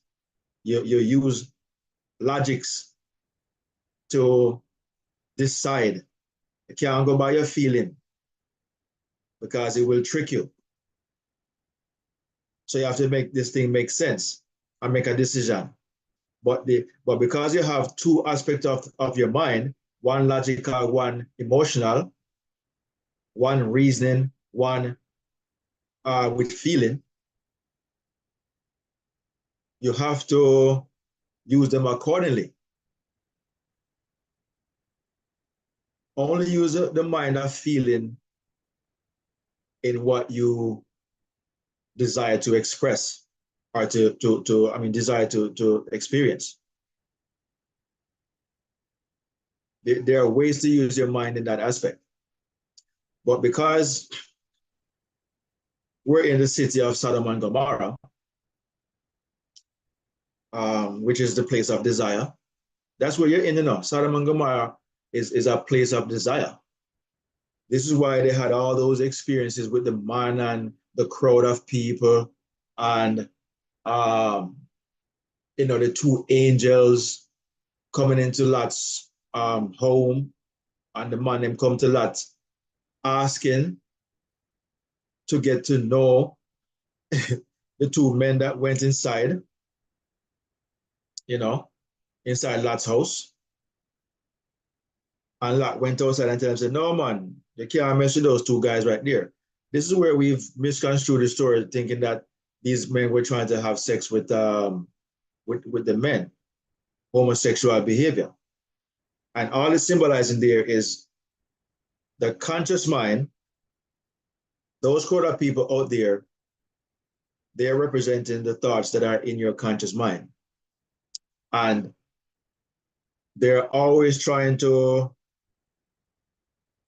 confuse you, so to speak. They're trying to, make a decision, or whatever the case may be. In this symbolic representation, they're trying to, it's the mind trying to rationalize or using itself, the conscious mind that is, to make decisions and not having intercourse with the higher mind, and that's what it's supposed to be. Your conscious mind should penetrate your subconscious. The subconscious mind cannot penetrate itself. It cannot have sex with itself. And the conscious mind cannot have sex with itself. The word sex in this case means to know. Okay? So the conscious and the subconscious, the higher and the lower, are running mates. They're supposed to always be having a union or communion with each other to produce that which you desire. And the mind of desire is the conscious mind. Okay? The mind of desire is the conscious mind. So whatever you consciously desire and request it or impress it upon the subconscious to express it, you as the conscious mind, you are not supposed to try to bring it into being. That's you having sex with yourself. That's you practicing same sex, homosexuality. You're supposed to be having intercourse with your subconscious, meaning to give it whatever it is you're trying to express. Give it to the subconscious, as in the term in the scripture where they say, bring everything unto the Lord. Bring it to the altar. Bring all of your, what do you say, offerings. What is the offerings? Offerings is what you are giving to your subconscious. The offerings are your desires. Bring 10% of your income or whatever. Give 10%, and I will multiply it tenfold. All these things are esoteric information, and people take them to be literal. Can somebody give 10% of them cattle to somebody where them can't see? This God, it tells them to give 10% of whatever you own to God. Or you're going to give it, or are you going to give God 10% of your cattle? Explain that to me now. What use would God have with 10% of your cattle or whatever you own? What use? If him own everything already, what use would you have for that? All these things when they mention about cattle and cows and goats and all these things are just all the desires that are within you, These are the animal nature that are within you, And anytime you desire to have more of it or to have it expressed, have the experience, you're given 10%. The 10% you're given doesn't mean 10% of a whole in terms of, say you have 100 desires and you're given 10 of the desires to the Lord to express. That's not what they're talking about. They're always talking about a whole.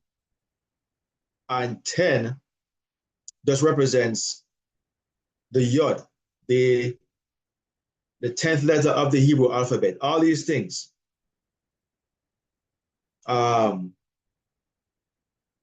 There's also another word, yada, which means intercourse.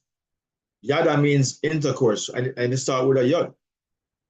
You're supposed to give the 10, which is the desire. It always represents 10. Okay. And then the 90, the remaining 90, that is there. That is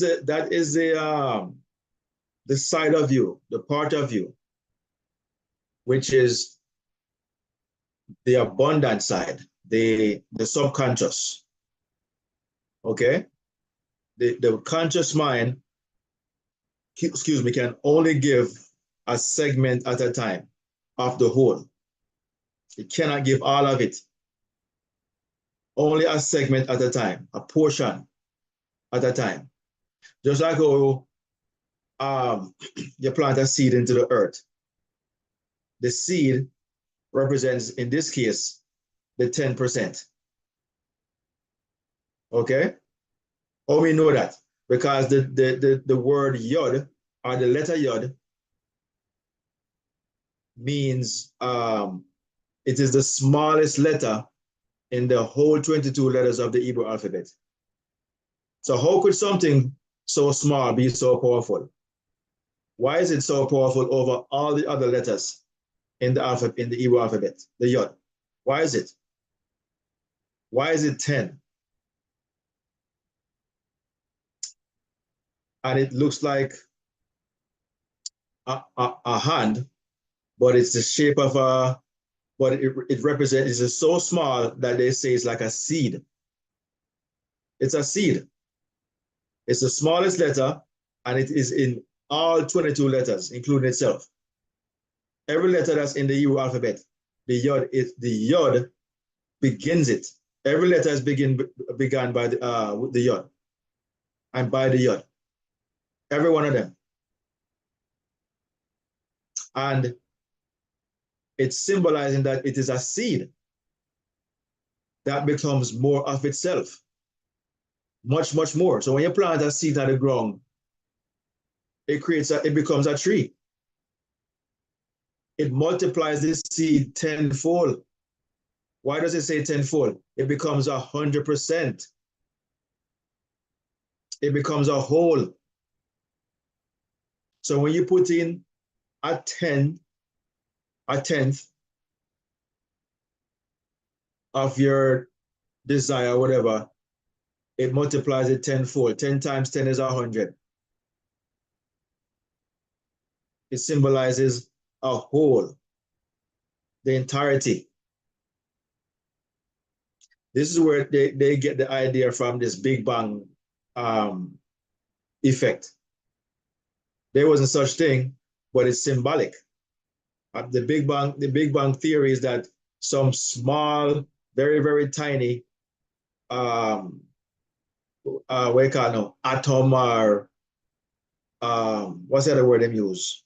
Energy that exploded and become everything you see. It's all symbolic. Yes, Stacey.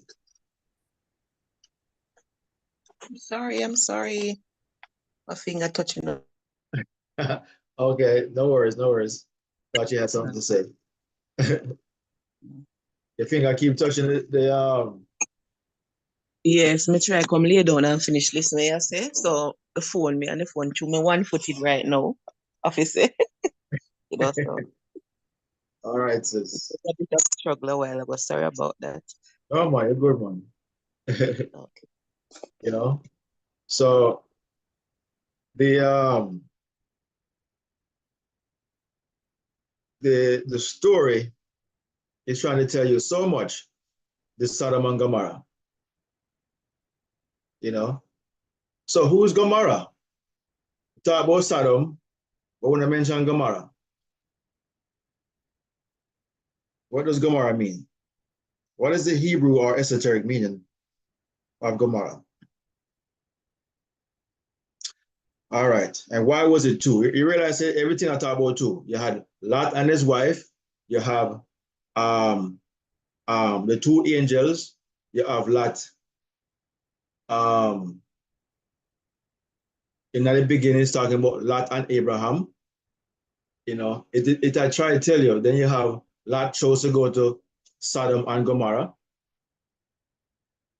All right.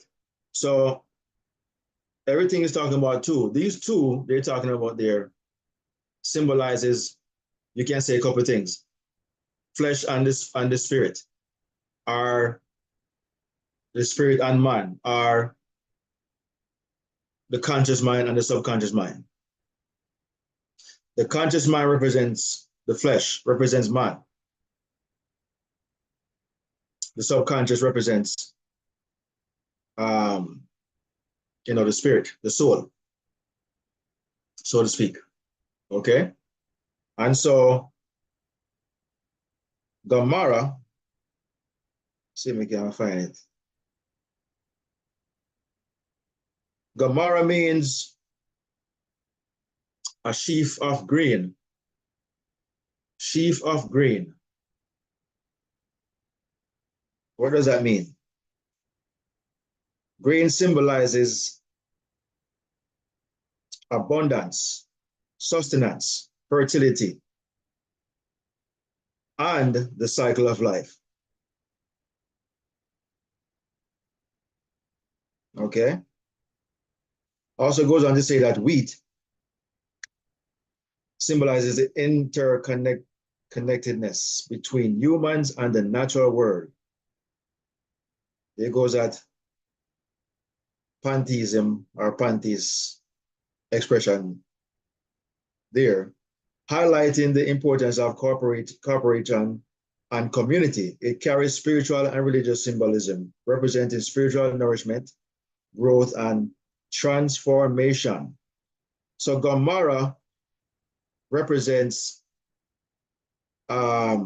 sustenance, fertility, according to the meaning of the word Gomorrah.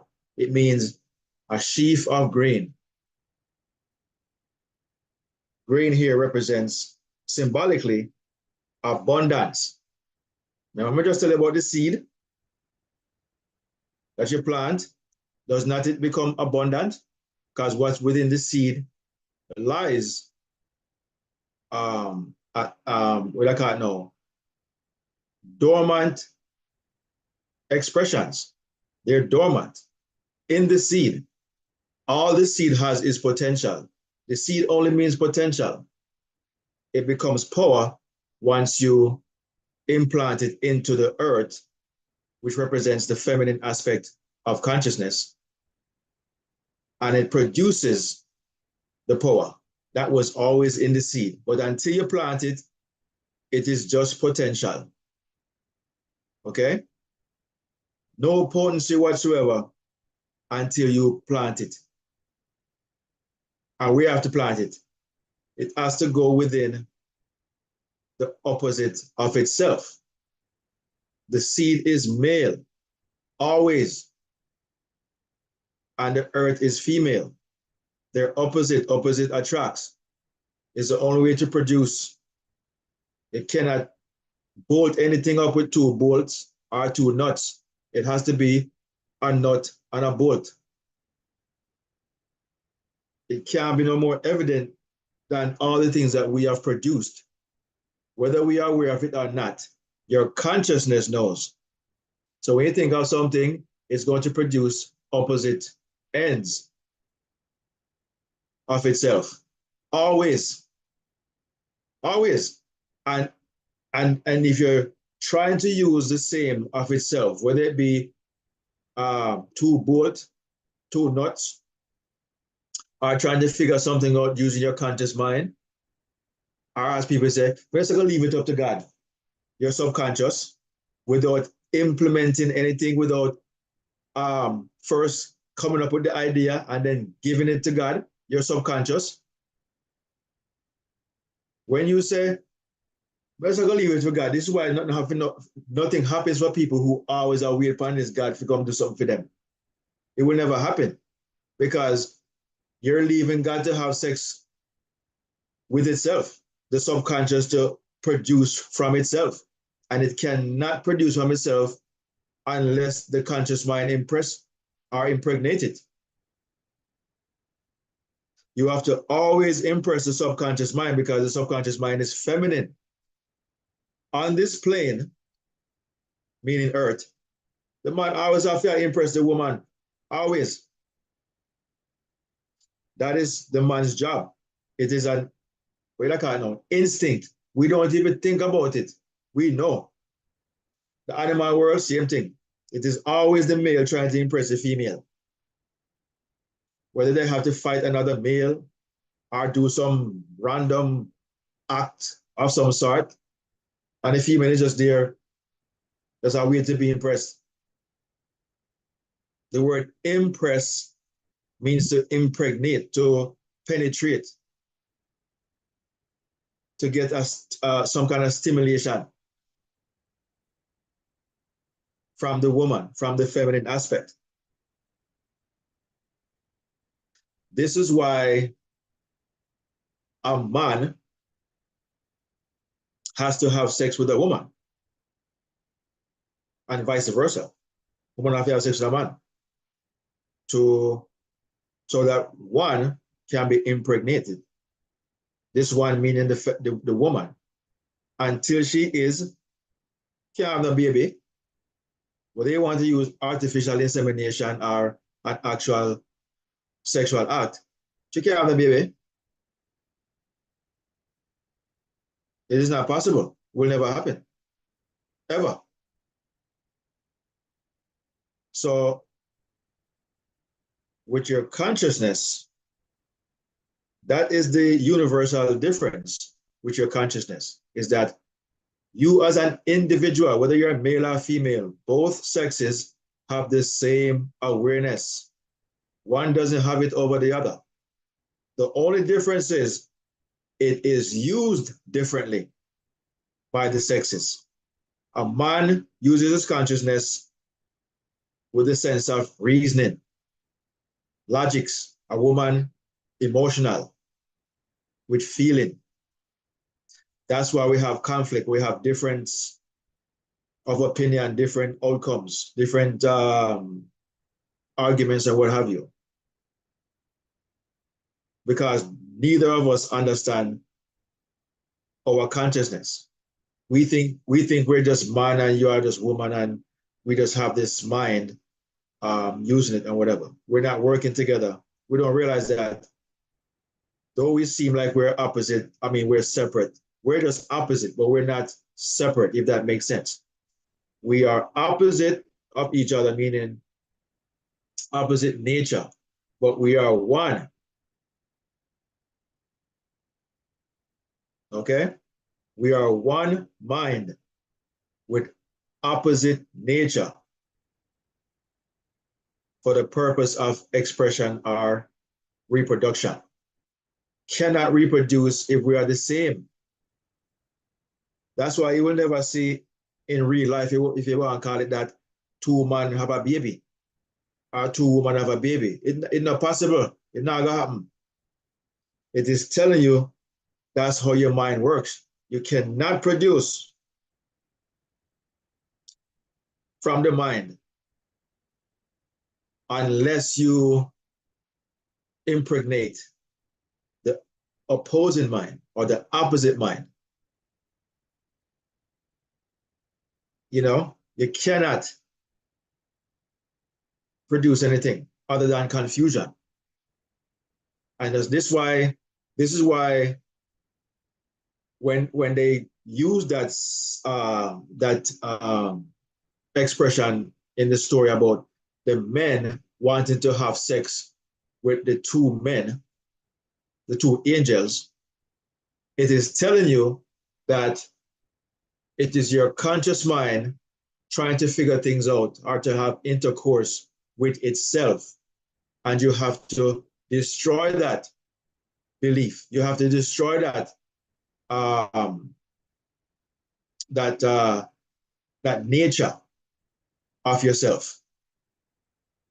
The fire here just represents the consciousness at its highest source, or if you want to use that word, destroying. It's the higher mind destroying the lower mind, destroying, burning it up, to say that no, cannot have intercourse with yourself, with your own conscious mind. You have to have it with the other mind, the higher mind. And notice the feminine mind is the higher mind. It always is. Always the higher mind, the higher aspect of yourself, the feminine, because it is, you can't say it is 9 times, if you want to use the math, the equation, 90 and 10, the 10%, which is your conscious mind, it is 9 times more powerful than the conscious. Some people say it's 1,000,000 times more powerful, because it's the mind of expression. Nothing comes into being without this aspect of your mind. So try, if you may, to impregnate your own conscious mind. It will not work until you impregnate the subconscious, the God mind, the mind of good. That's the mind where them say, everything is good to the conscious mind, to the subconscious mind, meaning that in this term, everything to it just is. So it is, say, okay with everything, even if it's bad, even if it's something that you do not want to experience. If you impress your subconscious mind with it, the subconscious mind sees it as good, everything good to it.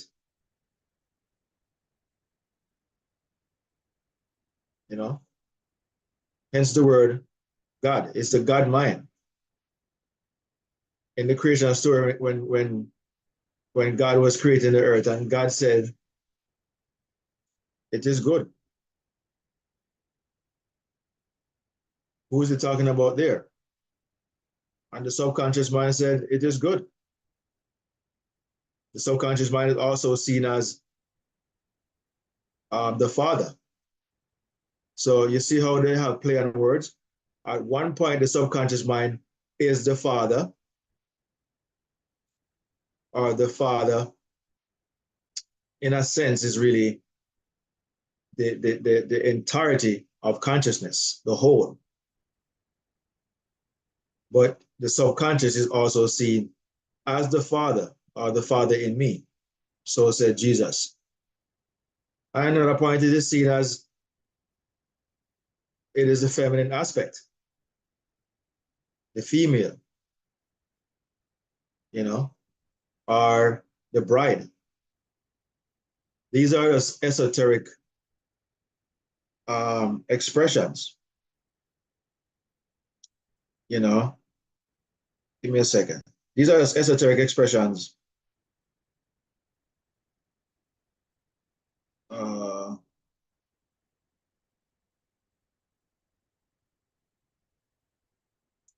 of your consciousness with itself. Welcome, Laurencia. We're here talking about today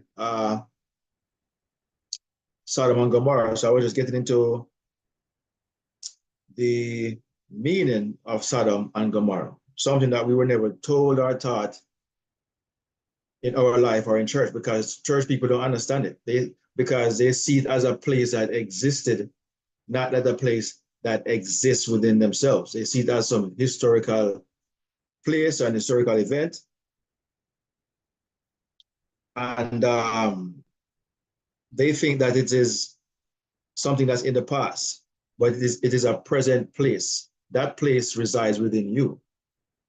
Sodom and Gomorrah, or Gomorrah, is basically your consciousness. in conflict with itself. That is really all it really means. It is your consciousness in conflict with itself because of ignorance, not knowing how the consciousness works. It is almost like driving your car on the wrong side of the road. You're on the road, but you're on the wrong side. You're going to cause an accident, total chaos or confusion. So knowledge of self, knowledge of the road code will protect you. We say, oh, I'm supposed to be on the right side here in America, left side in some other countries. And if you obey the road code or the signs or whatever, you'll be just fine. But we don't obey our consciousness because we do not know how the consciousness works. We think that there's some omnipotent, omniscient, omnipresent God in the sky that's making all your decisions for you. Maybe some days you get lucky and some days you don't. Some days you get what you want and some days you don't. Not realizing that you are the one who's giving yourself or taking away from yourself. You're adding to the word or taking away from the word. There is no one else doing it but you. If someone else comes and take what you have, it is still you who took from yourself because everything have to start from within, not without. Nobody is going to come and take what you have just like that until you first take it from yourself or give it away. Like in this sense, we have given away our power to the powers that be, as they would say. The theologians, the church, the religious spectrum, the news media, the world as a whole, we've given away our power to these people, thinking we have none. And so when we talk about these stories of what happened in the Bible and break it down, you will start to see the Bible for what it is. It is a book of principles of the mind, not a book of history of some past historical events or places or things or of any individuals. All the individuals spoken of here is about you. All the names spoken of are just natures of your consciousness. Who is you? You are your consciousness. You are not the body. You are not the person you see in the mirror. That's just a mask. That's like a clothing. You're not these clothes. These are just things that use to cover your body. They're not who you are. So we have many ways to see the correlation of you expressing yourself or even knowing yourself. Okay, so Sodom and Gomorrah or Gomorrah is your awareness in conflict with itself.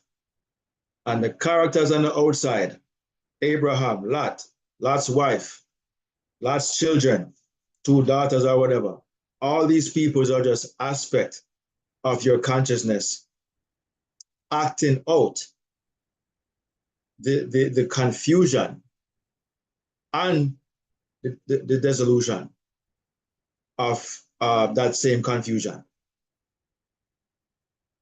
Okay? So when that fire came down and burnt up the city of Sodom and Gomorrah, fire means to extinguish or to what the word for fire in Hebrew? I think you start with a shin, but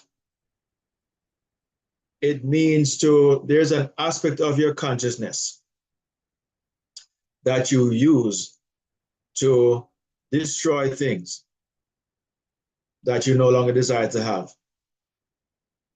That aspect of your consciousness is in Hebrew is the shin. Okay, that is the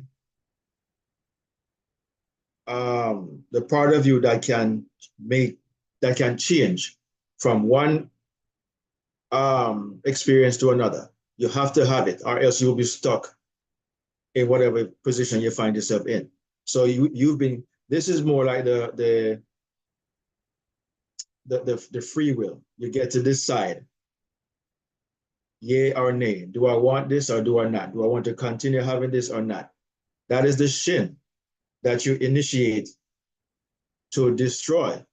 The shin in Hebrew is a symbol of a fire or a tooth, which means to consume, to deform, to make it not whole anymore as it was, and you destroy it. So the fire here is just destroying the confusion that's going on between you, between your conscious and your subconscious mind. That's what the fire is represented there.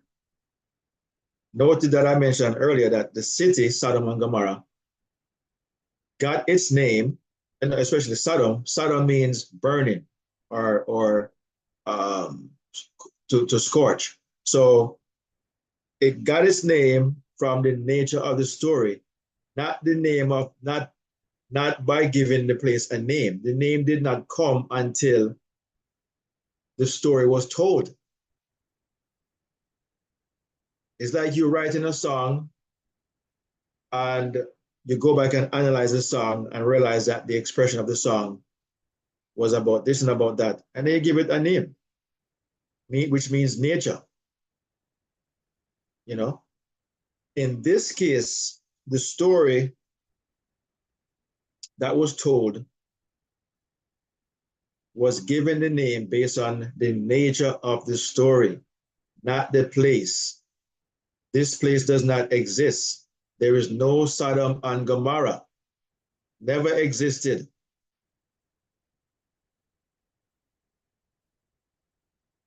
You want to say something, Laurencia? I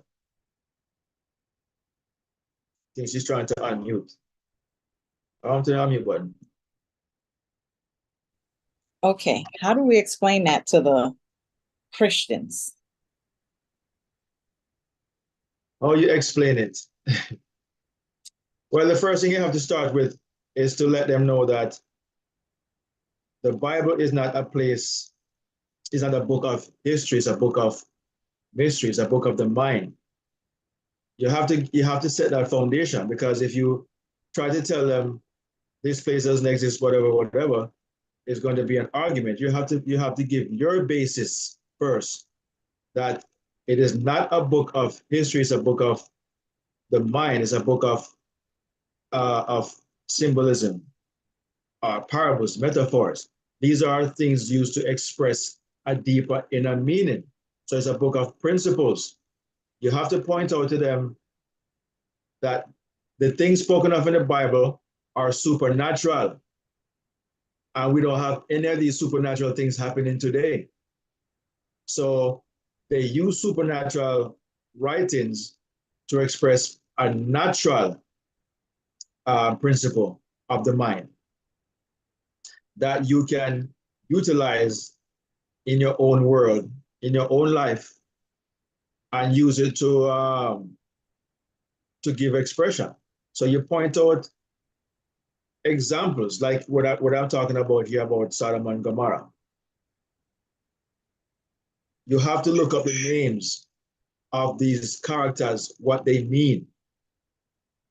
The name Lot means a veil or hidden. That's what the word lot means, Other than a lot could mean a piece of land or whatever, this is your lot, and so on and so forth. But in esoteric knowledge, esoteric meaning, in mysticism, lot means hidden or a veil, a covering. So if you're telling them that that's what lot means, it is trying to tell you that the story has hidden meanings to it. Lot represents that part of your consciousness that hides what really is, And so we mentioned that Sodom means burning or scorch. It got its name based on the nature of the story, not the name of a place. You can tell them that this place was never found. whatever they're showing, they show ruins of some sort, but they cannot show anything else. It's not a place that you can go back and say, all right, here is evidence, or here's this, or here's that. That you will never find it. All they're going to show you are just ruins and make up some story about sulfur and stones and whatever, but they cannot show you anything concrete, you know? So you look up the name Sodom, you look up the name Gomorrah, which means a sheaf of grain.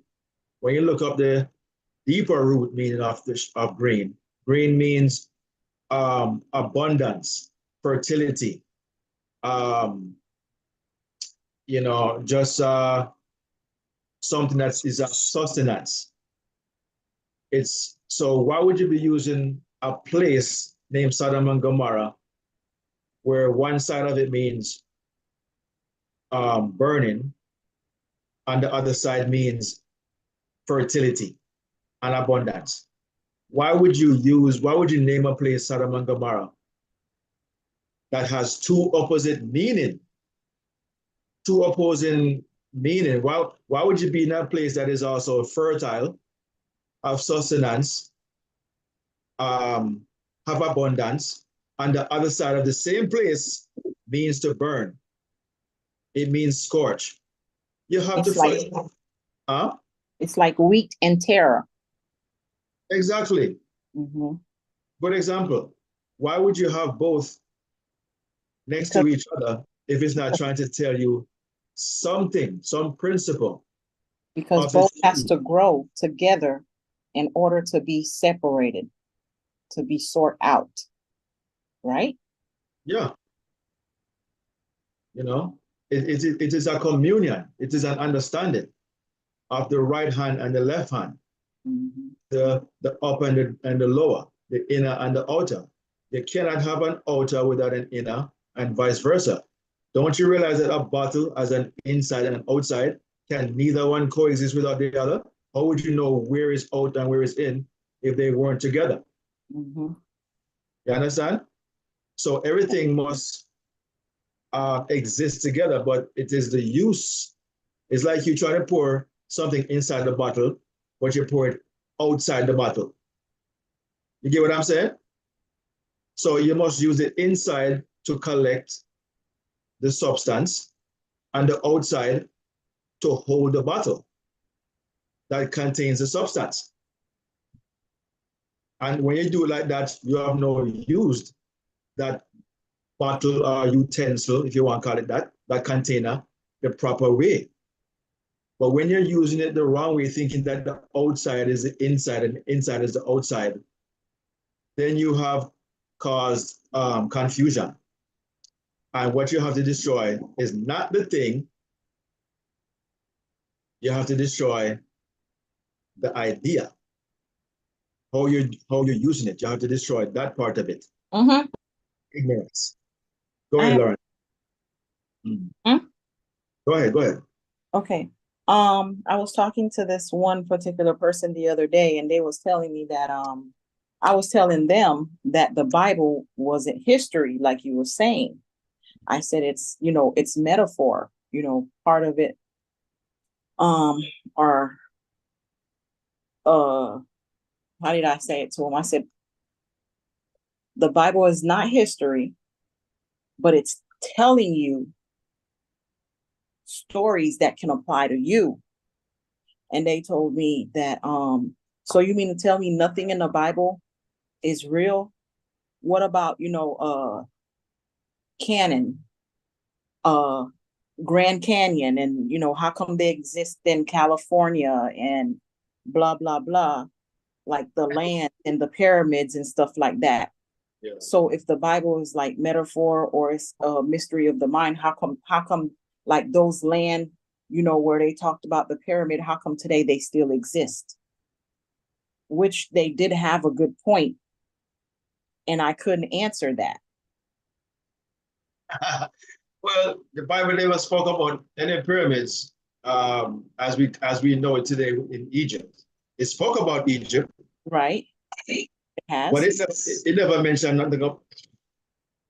anything about any pyramids as we've come to know it. It never mentioned King Tut and all these people that we have discovered that lived in Egypt, in that region of Egypt. The Bible doesn't talk about these people. It is us who have discovered these people or these places and wrote them up into history that these people existed, and we found their corpse and all these different things that's inside the pyramid. But none of that stuff was mentioned in the Bible. All of it should have been mentioned in the Bible if they want to really have a point, but it was not. You're not going to find, why would you find all these hieroglyphic writings and all these different things, which are really symbolic or symbolisms that these Egyptians wrote? And I can't even call them Egyptians. That's just the name that we've come to know today. It was not Egypt. It was called Kemet to begin with. Okay? The Bible doesn't talk about Kemet. Now, if God knows everything, wouldn't he have told the people and said, make sure you write the place name as Kemet, and then it was then transformed into Egypt? It doesn't not like that. Right, but there's 800 chapters that was removed from the Bible That through is true. the Vatican's. So part of those things could have been mentioned, but we just don't see it because the Bible been written so many times. Those things were never mentioned, ever. In all the hidden or whatever they're taken away, Book of Enoch, Book of Moses, all these so many books, Adam and Eve, all these things. There's so many books that I've listened to. None of them is going to address what I just told you about Kemet. Only historians who knows about these things will talk about Kemet. They will tell you Kemet was captured by the Greeks, and then it got its name Egypt. And then the Romans came along and conquered the Greeks, and that's what we have today with this Jesus and Mary story. Foolishness.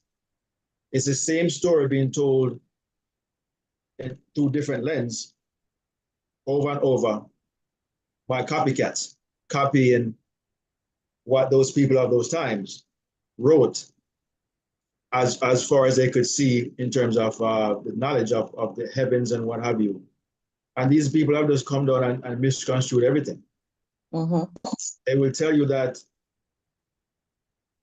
one idea they would try to tell is that, well, how come we have Jerusalem now that still exists, that the Bible spoke about, that was so-called destroyed and was rebuilt. And with all the bombings they got going on today, all the missiles they're firing today, nobody can destroy Jerusalem, but it was destroyed back then with what? How? We have more powerful weapons than they had back in those days, if you want to use weapons. What them have? Spear and knives and all kind of foolishness. We have bombs today. We have all type of different stuff. Why we cannot get rid of this place that they call Jerusalem? Except it be talking about something esoteric, something internal, something that is not made by hands. And the Bible tell you, Jerusalem is not a place made by hands.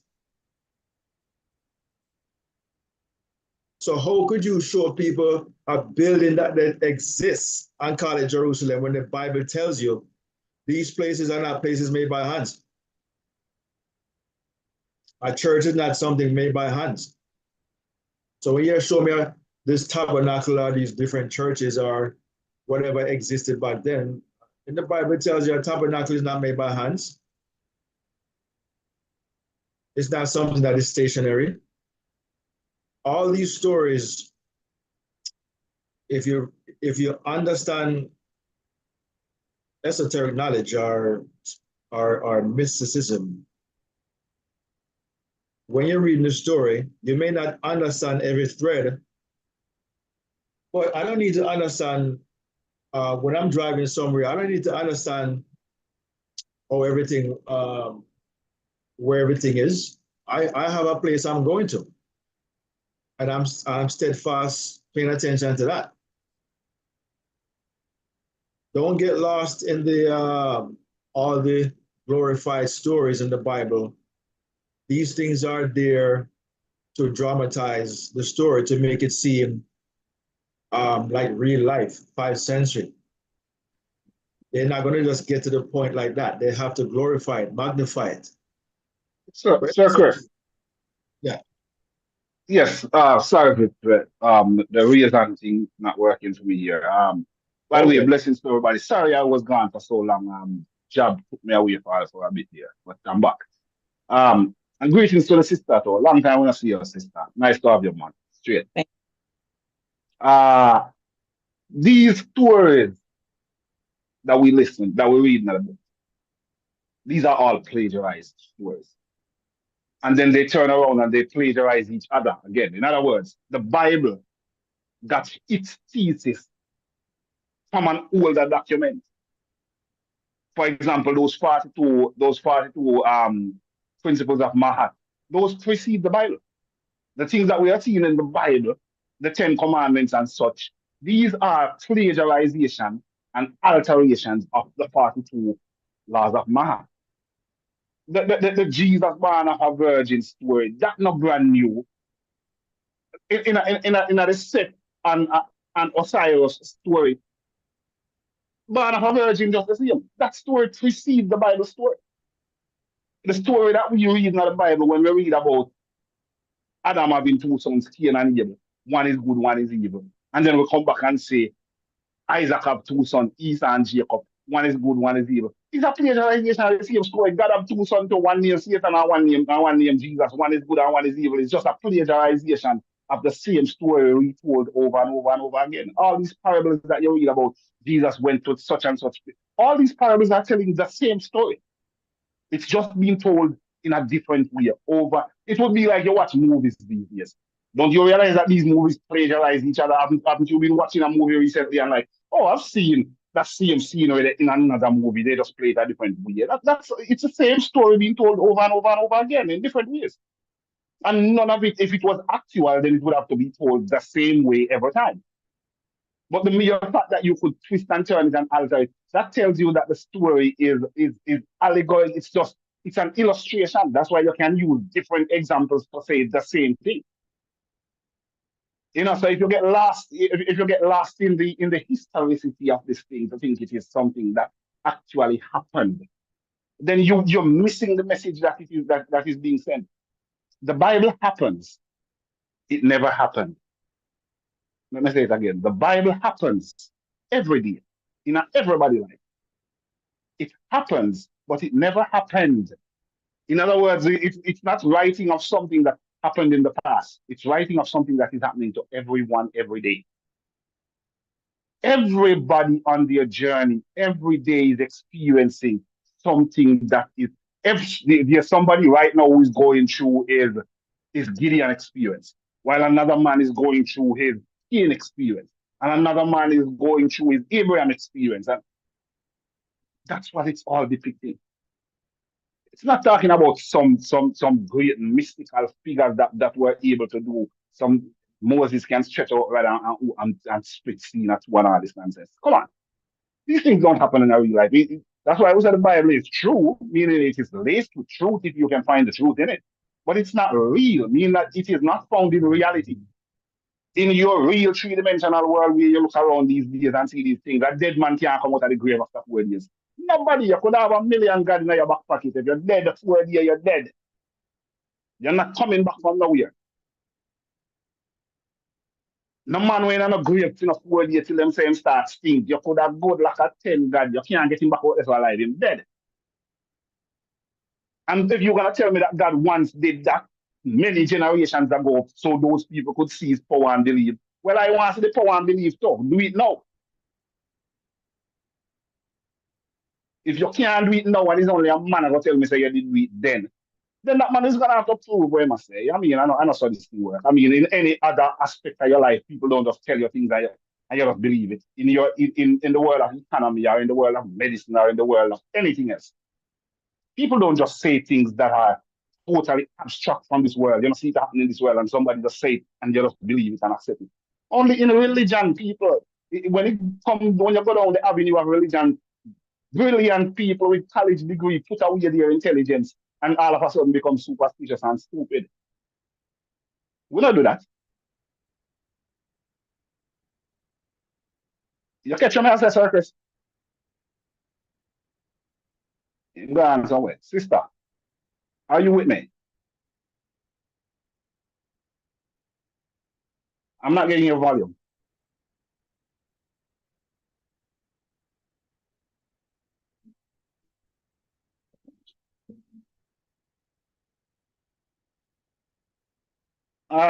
Let me see if you're muted there, sis. Yeah, unmute and speak. Unmute, Lorenzo. Okay, can you hear me now? Yes, perfectly. Okay. So I said, yes, I understand what you're saying. Yeah, it takes a level of growth. Right. But before I couldn't understand. Remember before when we first met, I was grasping and trying to understand. But I've been doing a lot of soul searching and stuff like that. And, boom, through reading and knowledge and applying knowledge, I understand that the Bible is not history. But it's a mystery. That's why it's called a mystery. Exactly. That's why it's called hidden mystery. Yes. Mm-hmm. Absolutely. And I would implore a person that if you don't understand the Bible, you're better off leaving it alone and just live by your experience. Because if the Bible is there to either set you free or confuse you further, one out of the two. If you understand it, it sets you free. And if it confuses you, then that means you never understand. And you can know if you're free. Mm-hmm. You can know if you're free in this life. When a man is free, the first thing that disappears is fear. People who are in religion, they are fearful of death, they are fearful of hell, they are fearful of tomorrow, they are fearful of a lot of things. That's why they are not free. They say, I know, as it is right, I have come to understand that this life is simply an experience, and I have had some experience, and I'm having more. And at any point, the experience should change or end. I have absolutely no problem with that. I have no fear. I have no fear of no death. I have no fear of no hell. I have no fear of no tomorrow. I have no fear of no devil nor no God. Fearless. Yes. I'm just having an experience. It is what it is, and I don't make it to be anything other than what it is. What 52 years on this planet has shown me that life is, that's what life is for me. That life is not what some guy named Moses was able to do 4,000 years ago. That's his life, not mine. Mm-hmm. My life is about what life has taught me and what I'm experiencing each day, and the people that I look around me, what I see them experiencing. Don't tell me about a jubilant Israel that was able to go through and kill off all them enemies and never lose a battle. What does that have to do with me and the people that were around me and suffer, right? Nothing. Mm-hmm. So we live, like I said, this statement, this little cliche statement that we threw around all year long, if we could just live that statement, yeah, it is what it is. Anything that comes your way, first approach it with a level of acceptance that it is what it is. And if you choose to change it, then you go ahead and try to change it, or you go ahead and change it. You don't even have to try. If you choose to change it, you go ahead and change it because you've already identified it for exactly what it is. You can't change something until you have identified it for exactly what it is. That's the only time you're going to know what component in the thing needs to change to get the result that you're looking for. If you're still fighting something, you can't change it. And the best way to change something is to befriend it, accept it. If you're walking in the wilderness one day and a lion comes upon you, your first reaction is going to be crucial. Your very first reaction when that lion comes around the corner is going to be crucial. If you befriend that animal immediately, at first appearance, that animal will be your friend. But if you attack the animal by throwing something at it, or turn and run away from the animal, Now you've proven yourself to be other than. Your first reaction to anything that comes into your world is very crucial. Just like when you get the good news and you feel all the euphoria and you love it and you accept it one right away. When the unexpected comes your way, the quicker you can accept it, it's the quicker you can deal with it, it's the quicker you can change it because now you have befriended. So be fearless. If you're still in fear, then I don't know what God just say you have with your I mean, God is the opposite of fear. If God exists, if you want to use the term God, there is no fear in God. Scripture says that. There is no fear. If you find yourself fearing death or loss or all things are one thing. I say it again, all things is one thing. And there is no thing that is not that one thing. Meaning the thing that you think you have lost, you are one with that thing, so you can't lose anything. You really can't lose anything in this world because you are one with everything. All things are one. Everything is one thing. So in essence, you can't lose anything. You might have lost the experience or the association that you once had the thing, but you haven't lost the thing because in your consciousness the thing still exists. So you haven't lost it. You are one with everything on some level. There is a common grid of consciousness where everything is parallel on that level of consciousness. So you can't lose anything. I hope I haven't gone to it. It would be like life. Can you lose life? You can't. Because life continues to exist even when Laurentia stops existing. So you can't lose life. Life has always been and shall always be. As the sister just saying here, fear is the lowest vibration. If you want to know where you're at, if you want to know, all right, when you are at a party and your favorite song started, and you were sitting down and you get up with your glass of red wine and start dance, in that moment, are you feeling fearful about anything at all? You're having your most euphoric moment right there. Or we're all adults here. When you're making love with your partner and you get to the point where you start having an orgasm, in that moment, are you afraid of anything? You're having your most euphoric moment, and fear cannot exist in the midst of that moment. There is no fear in that. So if you find yourself wallowing in fear all day long, then you know that you are far away from where you're supposed to be, from where your euphoria, from where your power lies. Okay. Do you guys teach about chakras? No, because I don't think I know enough about chakras. It's a term that I've heard of, I've read of it. I've not proven it to the point where I can teach it. Because you mentioned that fear is your low vibration. Your low vibration start from down up. Mm-hmm. So that has something to do with part of your with chakras. The chakras. Okay. Can you tell us a little bit more about the chakras thing you do?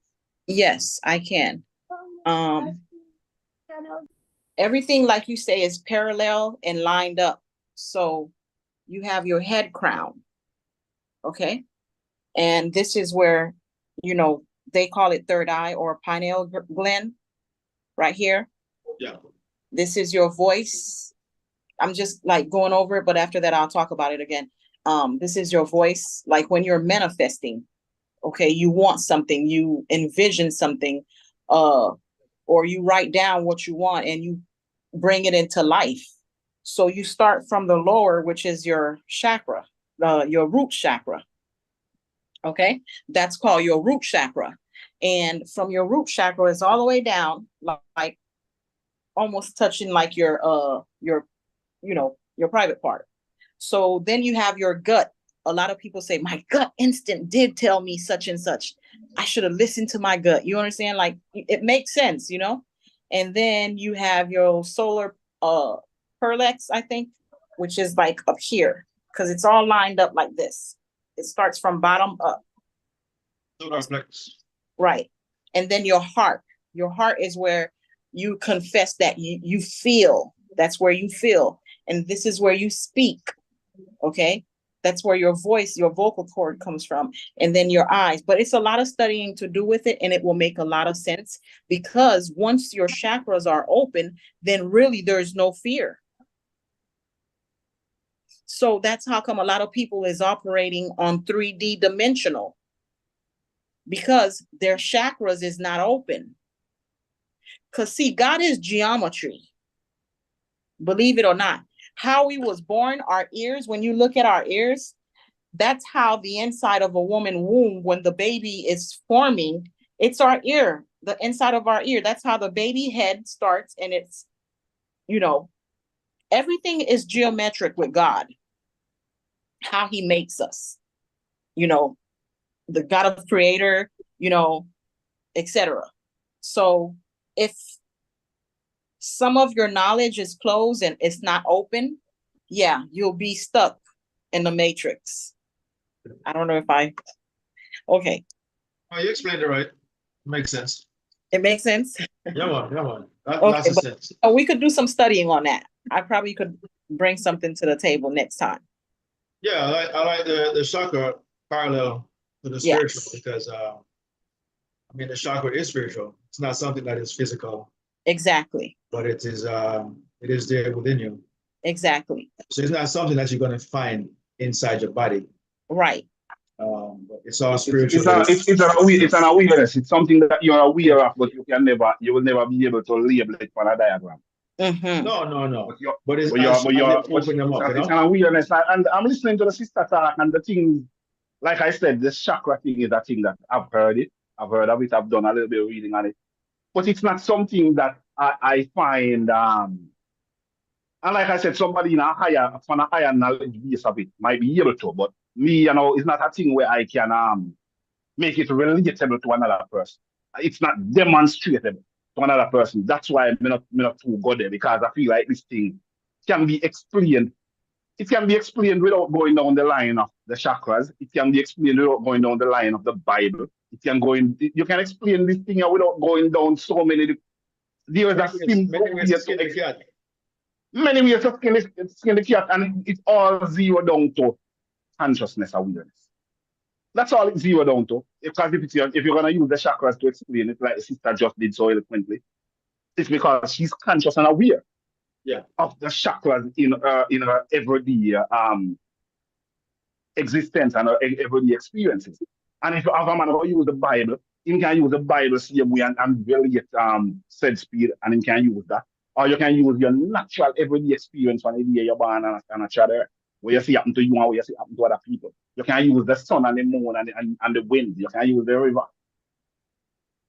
Everything explains the same thing. As the data says, it's geometric. The whole thing is geometric, and that's why I always say it this way. You know already the whole concept of God. When I use a word, then I use it as there is no person existing anywhere in your God. But if you want to call the system, if you want to call that one constant unchangeable system that is impartial and it works the same for every man, like how the sun rises and sets and rain falls for every man. If you want to use the system and call it God, I still not going to do that, because some of them features they will give to God, the system doesn't do that. For example, God thinks and make decisions and pass judgments. The system doesn't think. Nature does not think. Everything happens natural. That's why it's called nature. Not think about nothing. I make no decisions based on your petition. You can't pray it on nature. You can't pray it on nature. Ask nature for nothing. Nature is what nature is. You have to adjust to that. You can't petition nature for nothing. If you have a God where you can convince him and the next man can convince him and the next man can convince him same time, then that God must confuse. How many people have ever listened to that? And that's how it works. Yeah.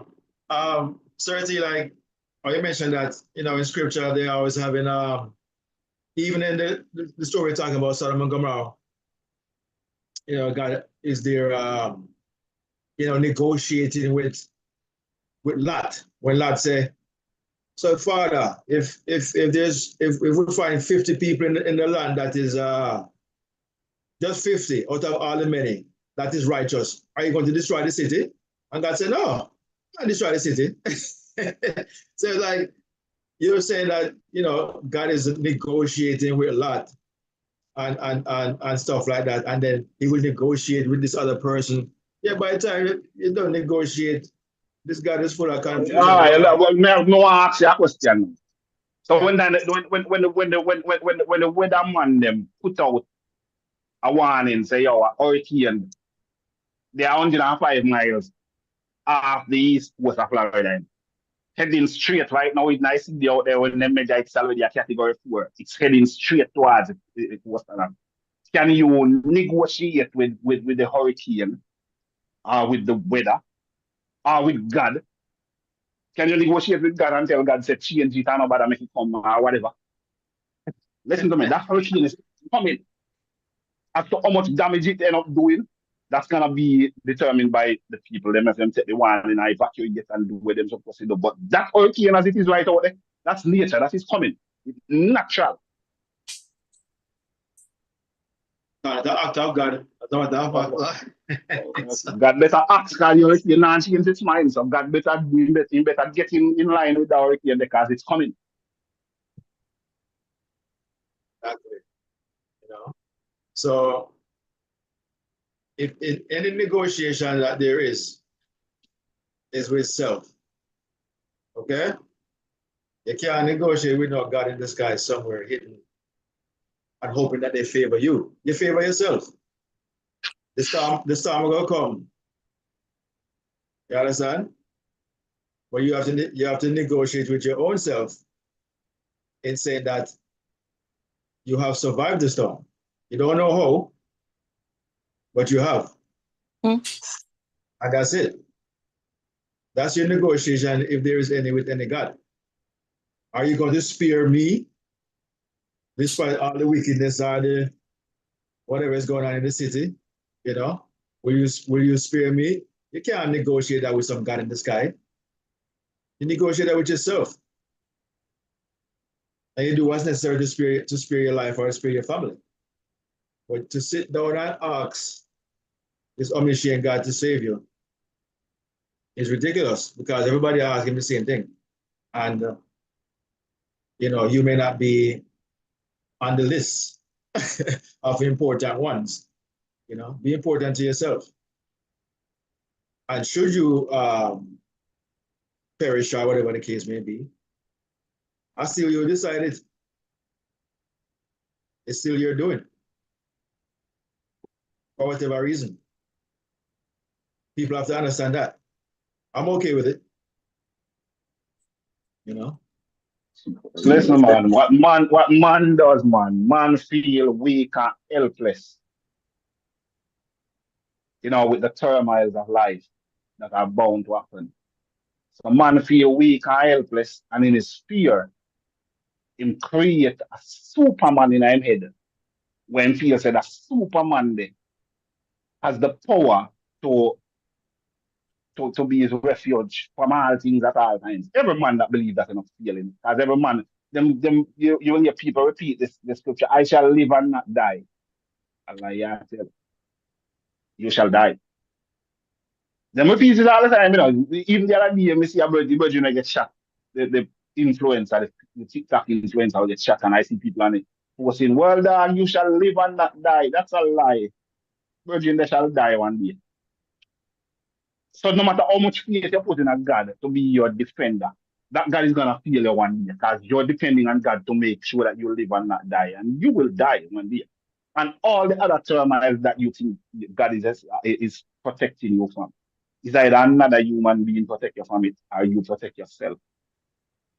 Or if nature, if the spin of the dice, if the roll of the dice happen to come your way, where the car explode right in front of you and burn up 30 people and you wanna burn up.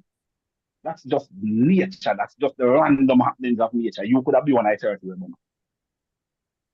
And then God protect you. So make him protect the other 30. What's so special about you?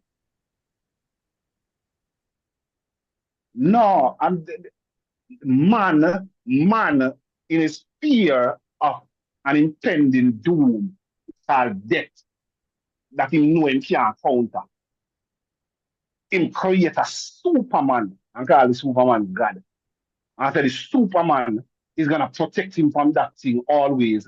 And even when that thing does come up on him, because in the back of my mind, he know the thing is still coming in.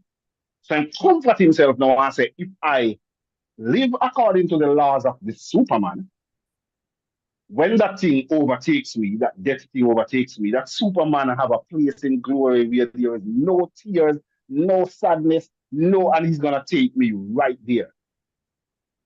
So you comfort yourself. Man is just trying to comfort himself in the unknown.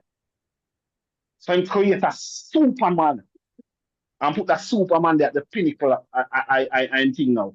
And say man live by the laws of the Superman. And guess what I'm telling you now? Every last man that attempts to live by the laws of the Superman, he knows that he's failing miserably at it. When I say failing, I don't mean 78% of your fail. I talk about 1% of what you're supposed to do.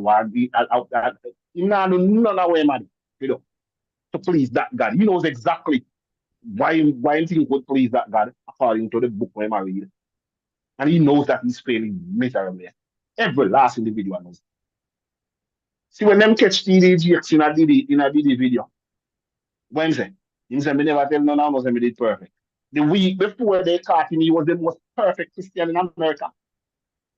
And he didn't tell people at that time that I'm not perfect. He was accepting the perfection that is being placed on him.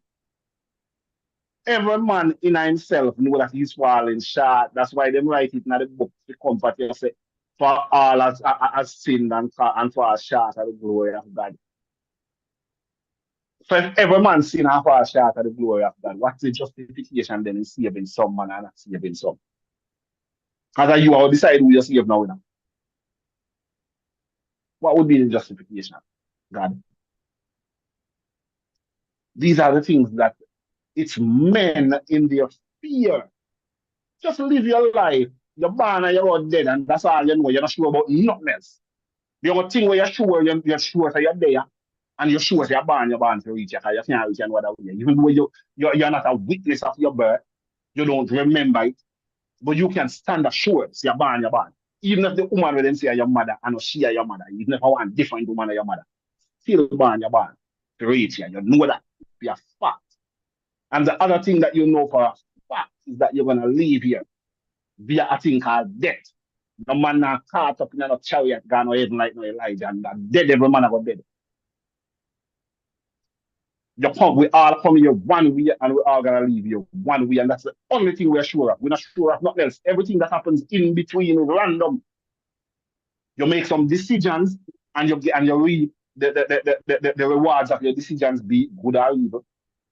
And in the midst of all of that, you have some random things that's not happening. It's just random based on energy, vibration, frequency, because some things will just happen randomly in the midst of the life that you are living consciously.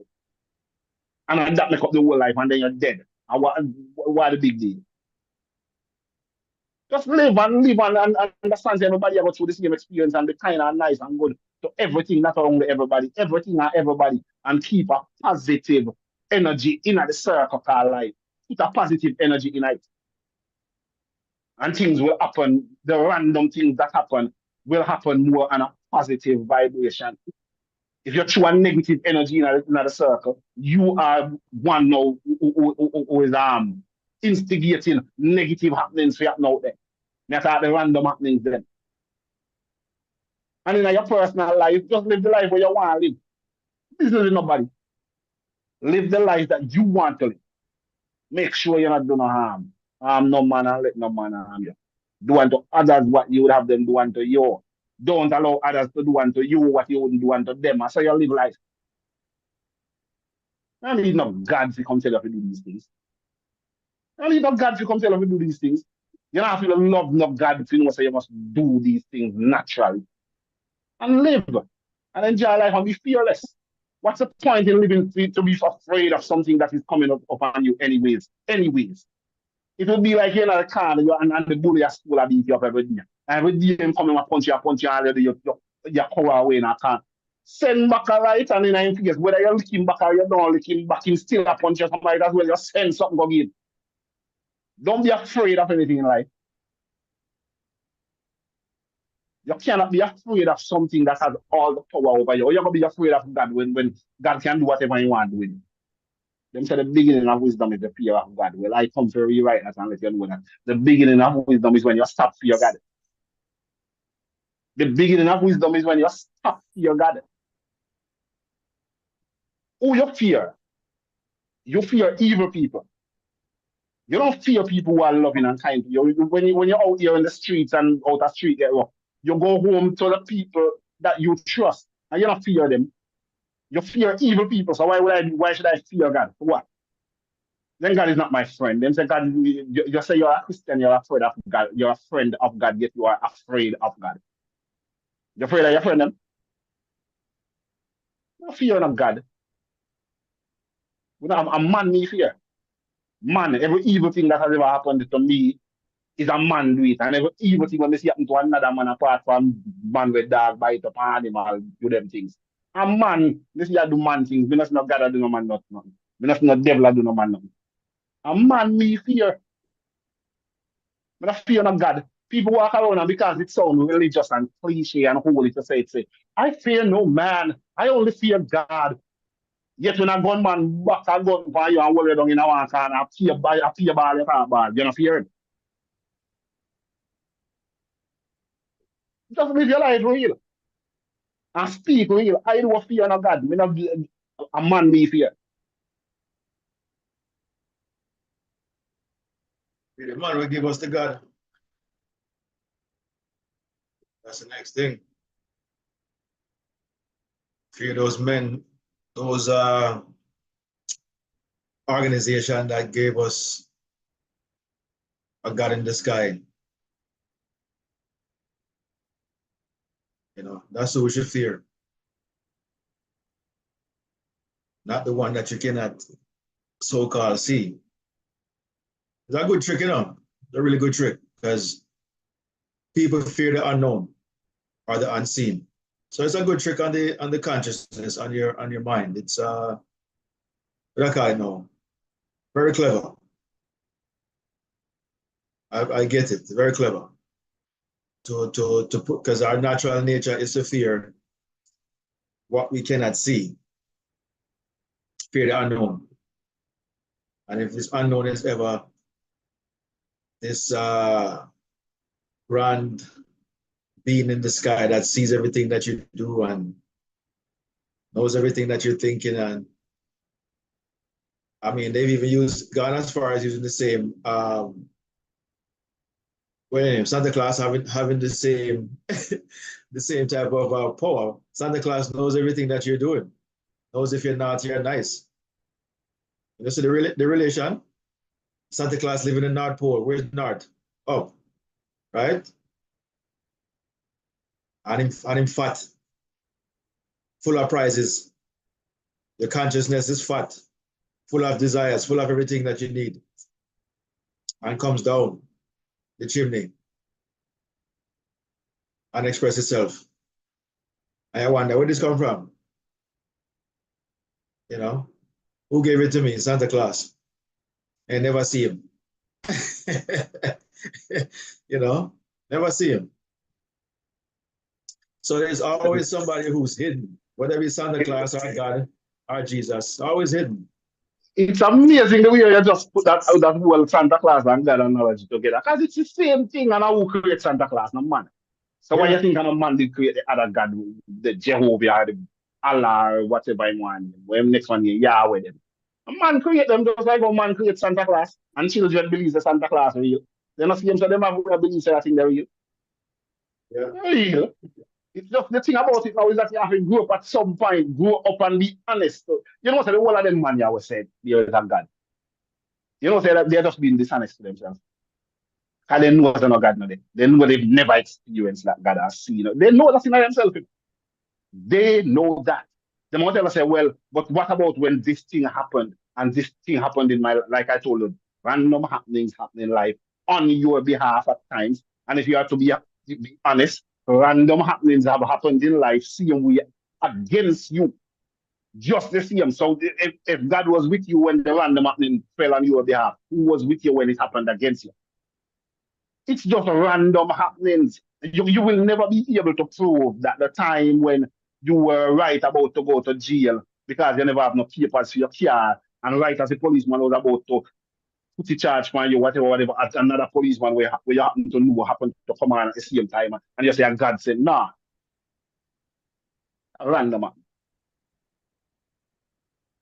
It's a random happening. These things happen in life. And as I told you, the energy that you throw into the basket, into the circle of life, those energies come back and come revisit you in little moments like those. When you were kind to a little old lady at the bus stop a few weeks ago, or a little boy at the supermarket, sometimes yourself you give him a $5 you give. And then a few weeks later, you happen to go into the bank as you were supposed to do a transaction or you have to get a loan or whatever. And right as you were about them is about to turn you down. But somebody's happened to walk in the office and ask, have you spoken to her about this program that we have going on though? Maybe that would help her. And boom, your parties turn around. Yes, and that energy there where you're chewing on the basket, that you come back and revisit, you're multiplied. I don't know, God, are you? And when you did kick the dog because you come to the house and you're mad with your wife and the dog and you kick the dog, and then you go out and do a nail something and the hammer start on your finger, it's the same energy come back. That's how it works.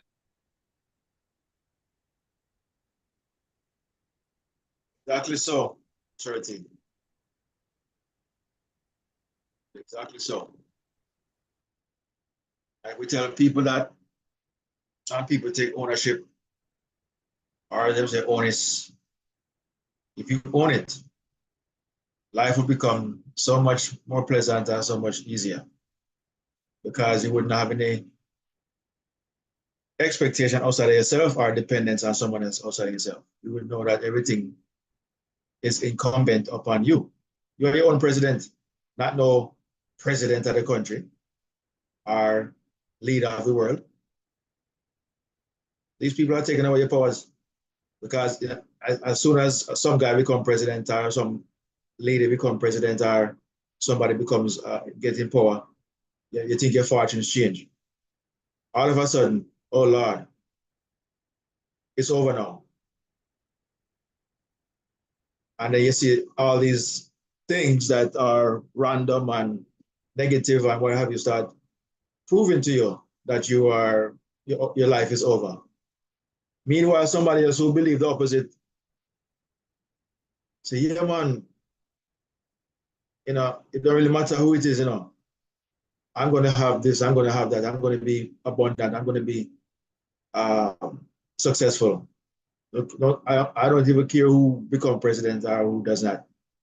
I'm going to be such and such. And you see that person still prospering, still having living their best life. And you who's thinking negative, experiencing the negative expectance are thoughts that you put out there into the atmosphere. So and if you're experiencing anything negative or what have you, you're going to have someone to blame but yourself. The devil are going to get blamed. And if you're having a great or prosperous experience, you're going to also thank someone outside of yourself. You're not going to say how you would do it. All the while, whether it be good or bad or indifferent, it is you doing it to yourself. But we either give thanks or we give blame to someone other than self.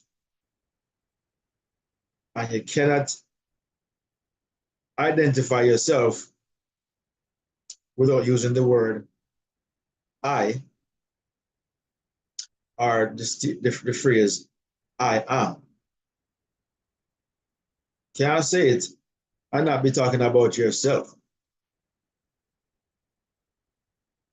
you know, and yet still we pass on everything else to someone else, but ourselves. You know, so, you know, just to end,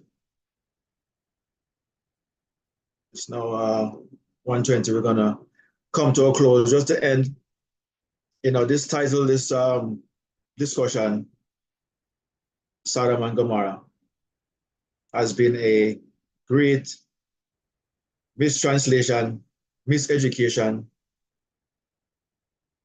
you know, misguided, you know, story to the masses, to the world.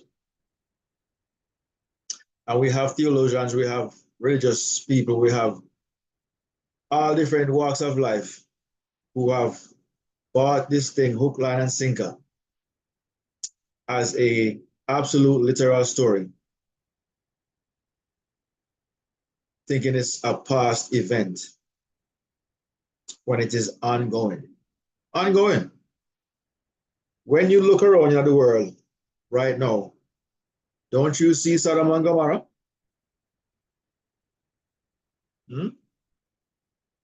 Just take a look, take a listen. Don't you see Sodom and Gomorrah? Right now we have Israel and Palestine at it. We have these different world wars, we have these different pandemic, all these things going on, all the wickedness. So why do we think Sodom and Gomorrah was something in the past? Everything what Sodom and Gomorrah talk about is still happening today. But because we don't see, you know, fire coming from the sky, from God, burning up the entire world, destroying it and the people who believe in the wickedness, we think it's something that happened in the past and as something present. What the story is showing you is what is happening and what you should do to discontinue the chaos, the confusion, the madness. You have to destroy the city, meaning the ideas, the so-called, you know, wickedness within your own consciousness, the disbelief, the fear, the confusion, all these things you have to destroy in your own consciousness, because Sodom and Gomorrah represents your consciousness. It's not a place. If it never existed, there's the only one thing it can be representing, I'm talking about, is your awareness. That's it. Can't be talking about some physical place. And everything, as mentioned earlier, that you see with your five senses, or experience with your five senses, is coming from your consciousness. Whether it be good, bad, or indifferent, all of it is consciousness expressed. The expressed state of the consciousness you reside in, or you are being. So the dissolution of that city with fire and brimstone is you, consciousness, purging your negative desires, negative mindset, your negative expectations, the thing that produces nothing but upheavals and you know, just chaos. You destroy it with the aspect of that consciousness within your own consciousness. And then you ascend, you leave the plane, you leave the lower levels, you leave the lower mind. The plane means the lower mind or confusion. You exit that and head up into the upper room, the the closet and close the door from the five senses, from the flesh, from the people on the outside, the religious people, them, theologians, Christians, everybody, close them off and go within yourself. The hills, the upper room, the closet, that is your higher level of your consciousness. That's where you go. It's not to a place. It's all within. It's all an inner standing, an inner work. You know, inside job, as they would say, the inside man. Okay, so that's what this story represents. The misunderstanding, the confusion of your consciousness, you know, not working in unison. The conscious mind trying to be the desirer and the expressor all at the same time. You only have one job with the conscious mind, to desire or to design, from the same word, desire, design, same thing. Your job is to design. Leave the expression of your design or desire to a greater aspect of yourself, the subconscious, which would be like the contractors, the builders, the workers who use the plan that you gave them, whatever you desire, map it out, and then build it for you. You can't do it, but you know what you want or what you want to look like, but you have no ability to express it. That's fine. So to try to do the designing and the desiring and the expression is going to yield no fruits. Another terminology for Gomorrah is fruitful or first fruit. You know, you always have your conscious and your subconscious together, but you cannot enter it while on a lower plane, meaning operating on a low level. That's why Sodom and Gomorrah was on a plane, lower. You cannot enter it there. You have to go higher in consciousness. When you go higher in consciousness, you're going to operate Sodom and Gomorrah perfectly. Matter of fact, you will not be Sodom because there's nothing to destroy because you're operating on a higher level. Everything from that state of consciousness or awareness is of good report. So you won't have to burn anything. What you're instructed to do is to burn the lower consciousness, get rid of it, and ascend like a bird, an eagle, and utilize the laws that keeps you higher in that aspect of your consciousness.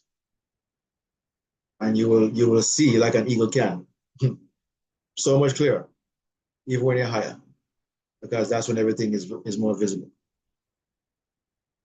Okay, you see everything from a higher space. When you're on the lower, you can only see what's in front of you. Higher, you see so clearly everything. And that's what the story was trying to tell us. So again, my friends, fellow extraterrestrials, eternals, Sodom and Gomorrah never existed, and it will never be found, for its location resides within you. Okay? So that's what we wanted to impress upon your mind. I don't know if Serti you have any last words before we close out from this segment for today. Serti?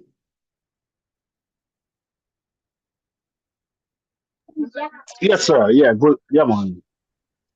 Give thanks. Yeah, we've come to the end of it. I don't think there is much more to to expound on as to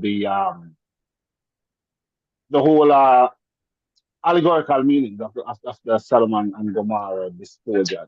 So be far from you to believe that any of these things are literal or it has anything to do with it has anything to do with with your life as the way you live it or you should live it. It's all a lesson.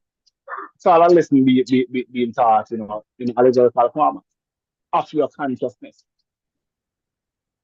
and the things that you experience in this life, But just continue to live your life fearlessly, man. Abstract. All right, circus. All right, 13. Yeah, man. So guidance everyone for the rest of the day, rest of the week, and rest of what is to come. We'll be back here again next week, Sunday, to on the 27th, I believe it will be, to dive into another biblical story. And keyword is story, not biblical history, as they like to use. There is no history in the Bible. It's only a mystery. And we're going to come back here Sunday again to discuss another one of those mysteries of the Bible. Again, bless upon yourselves. One love. Peace.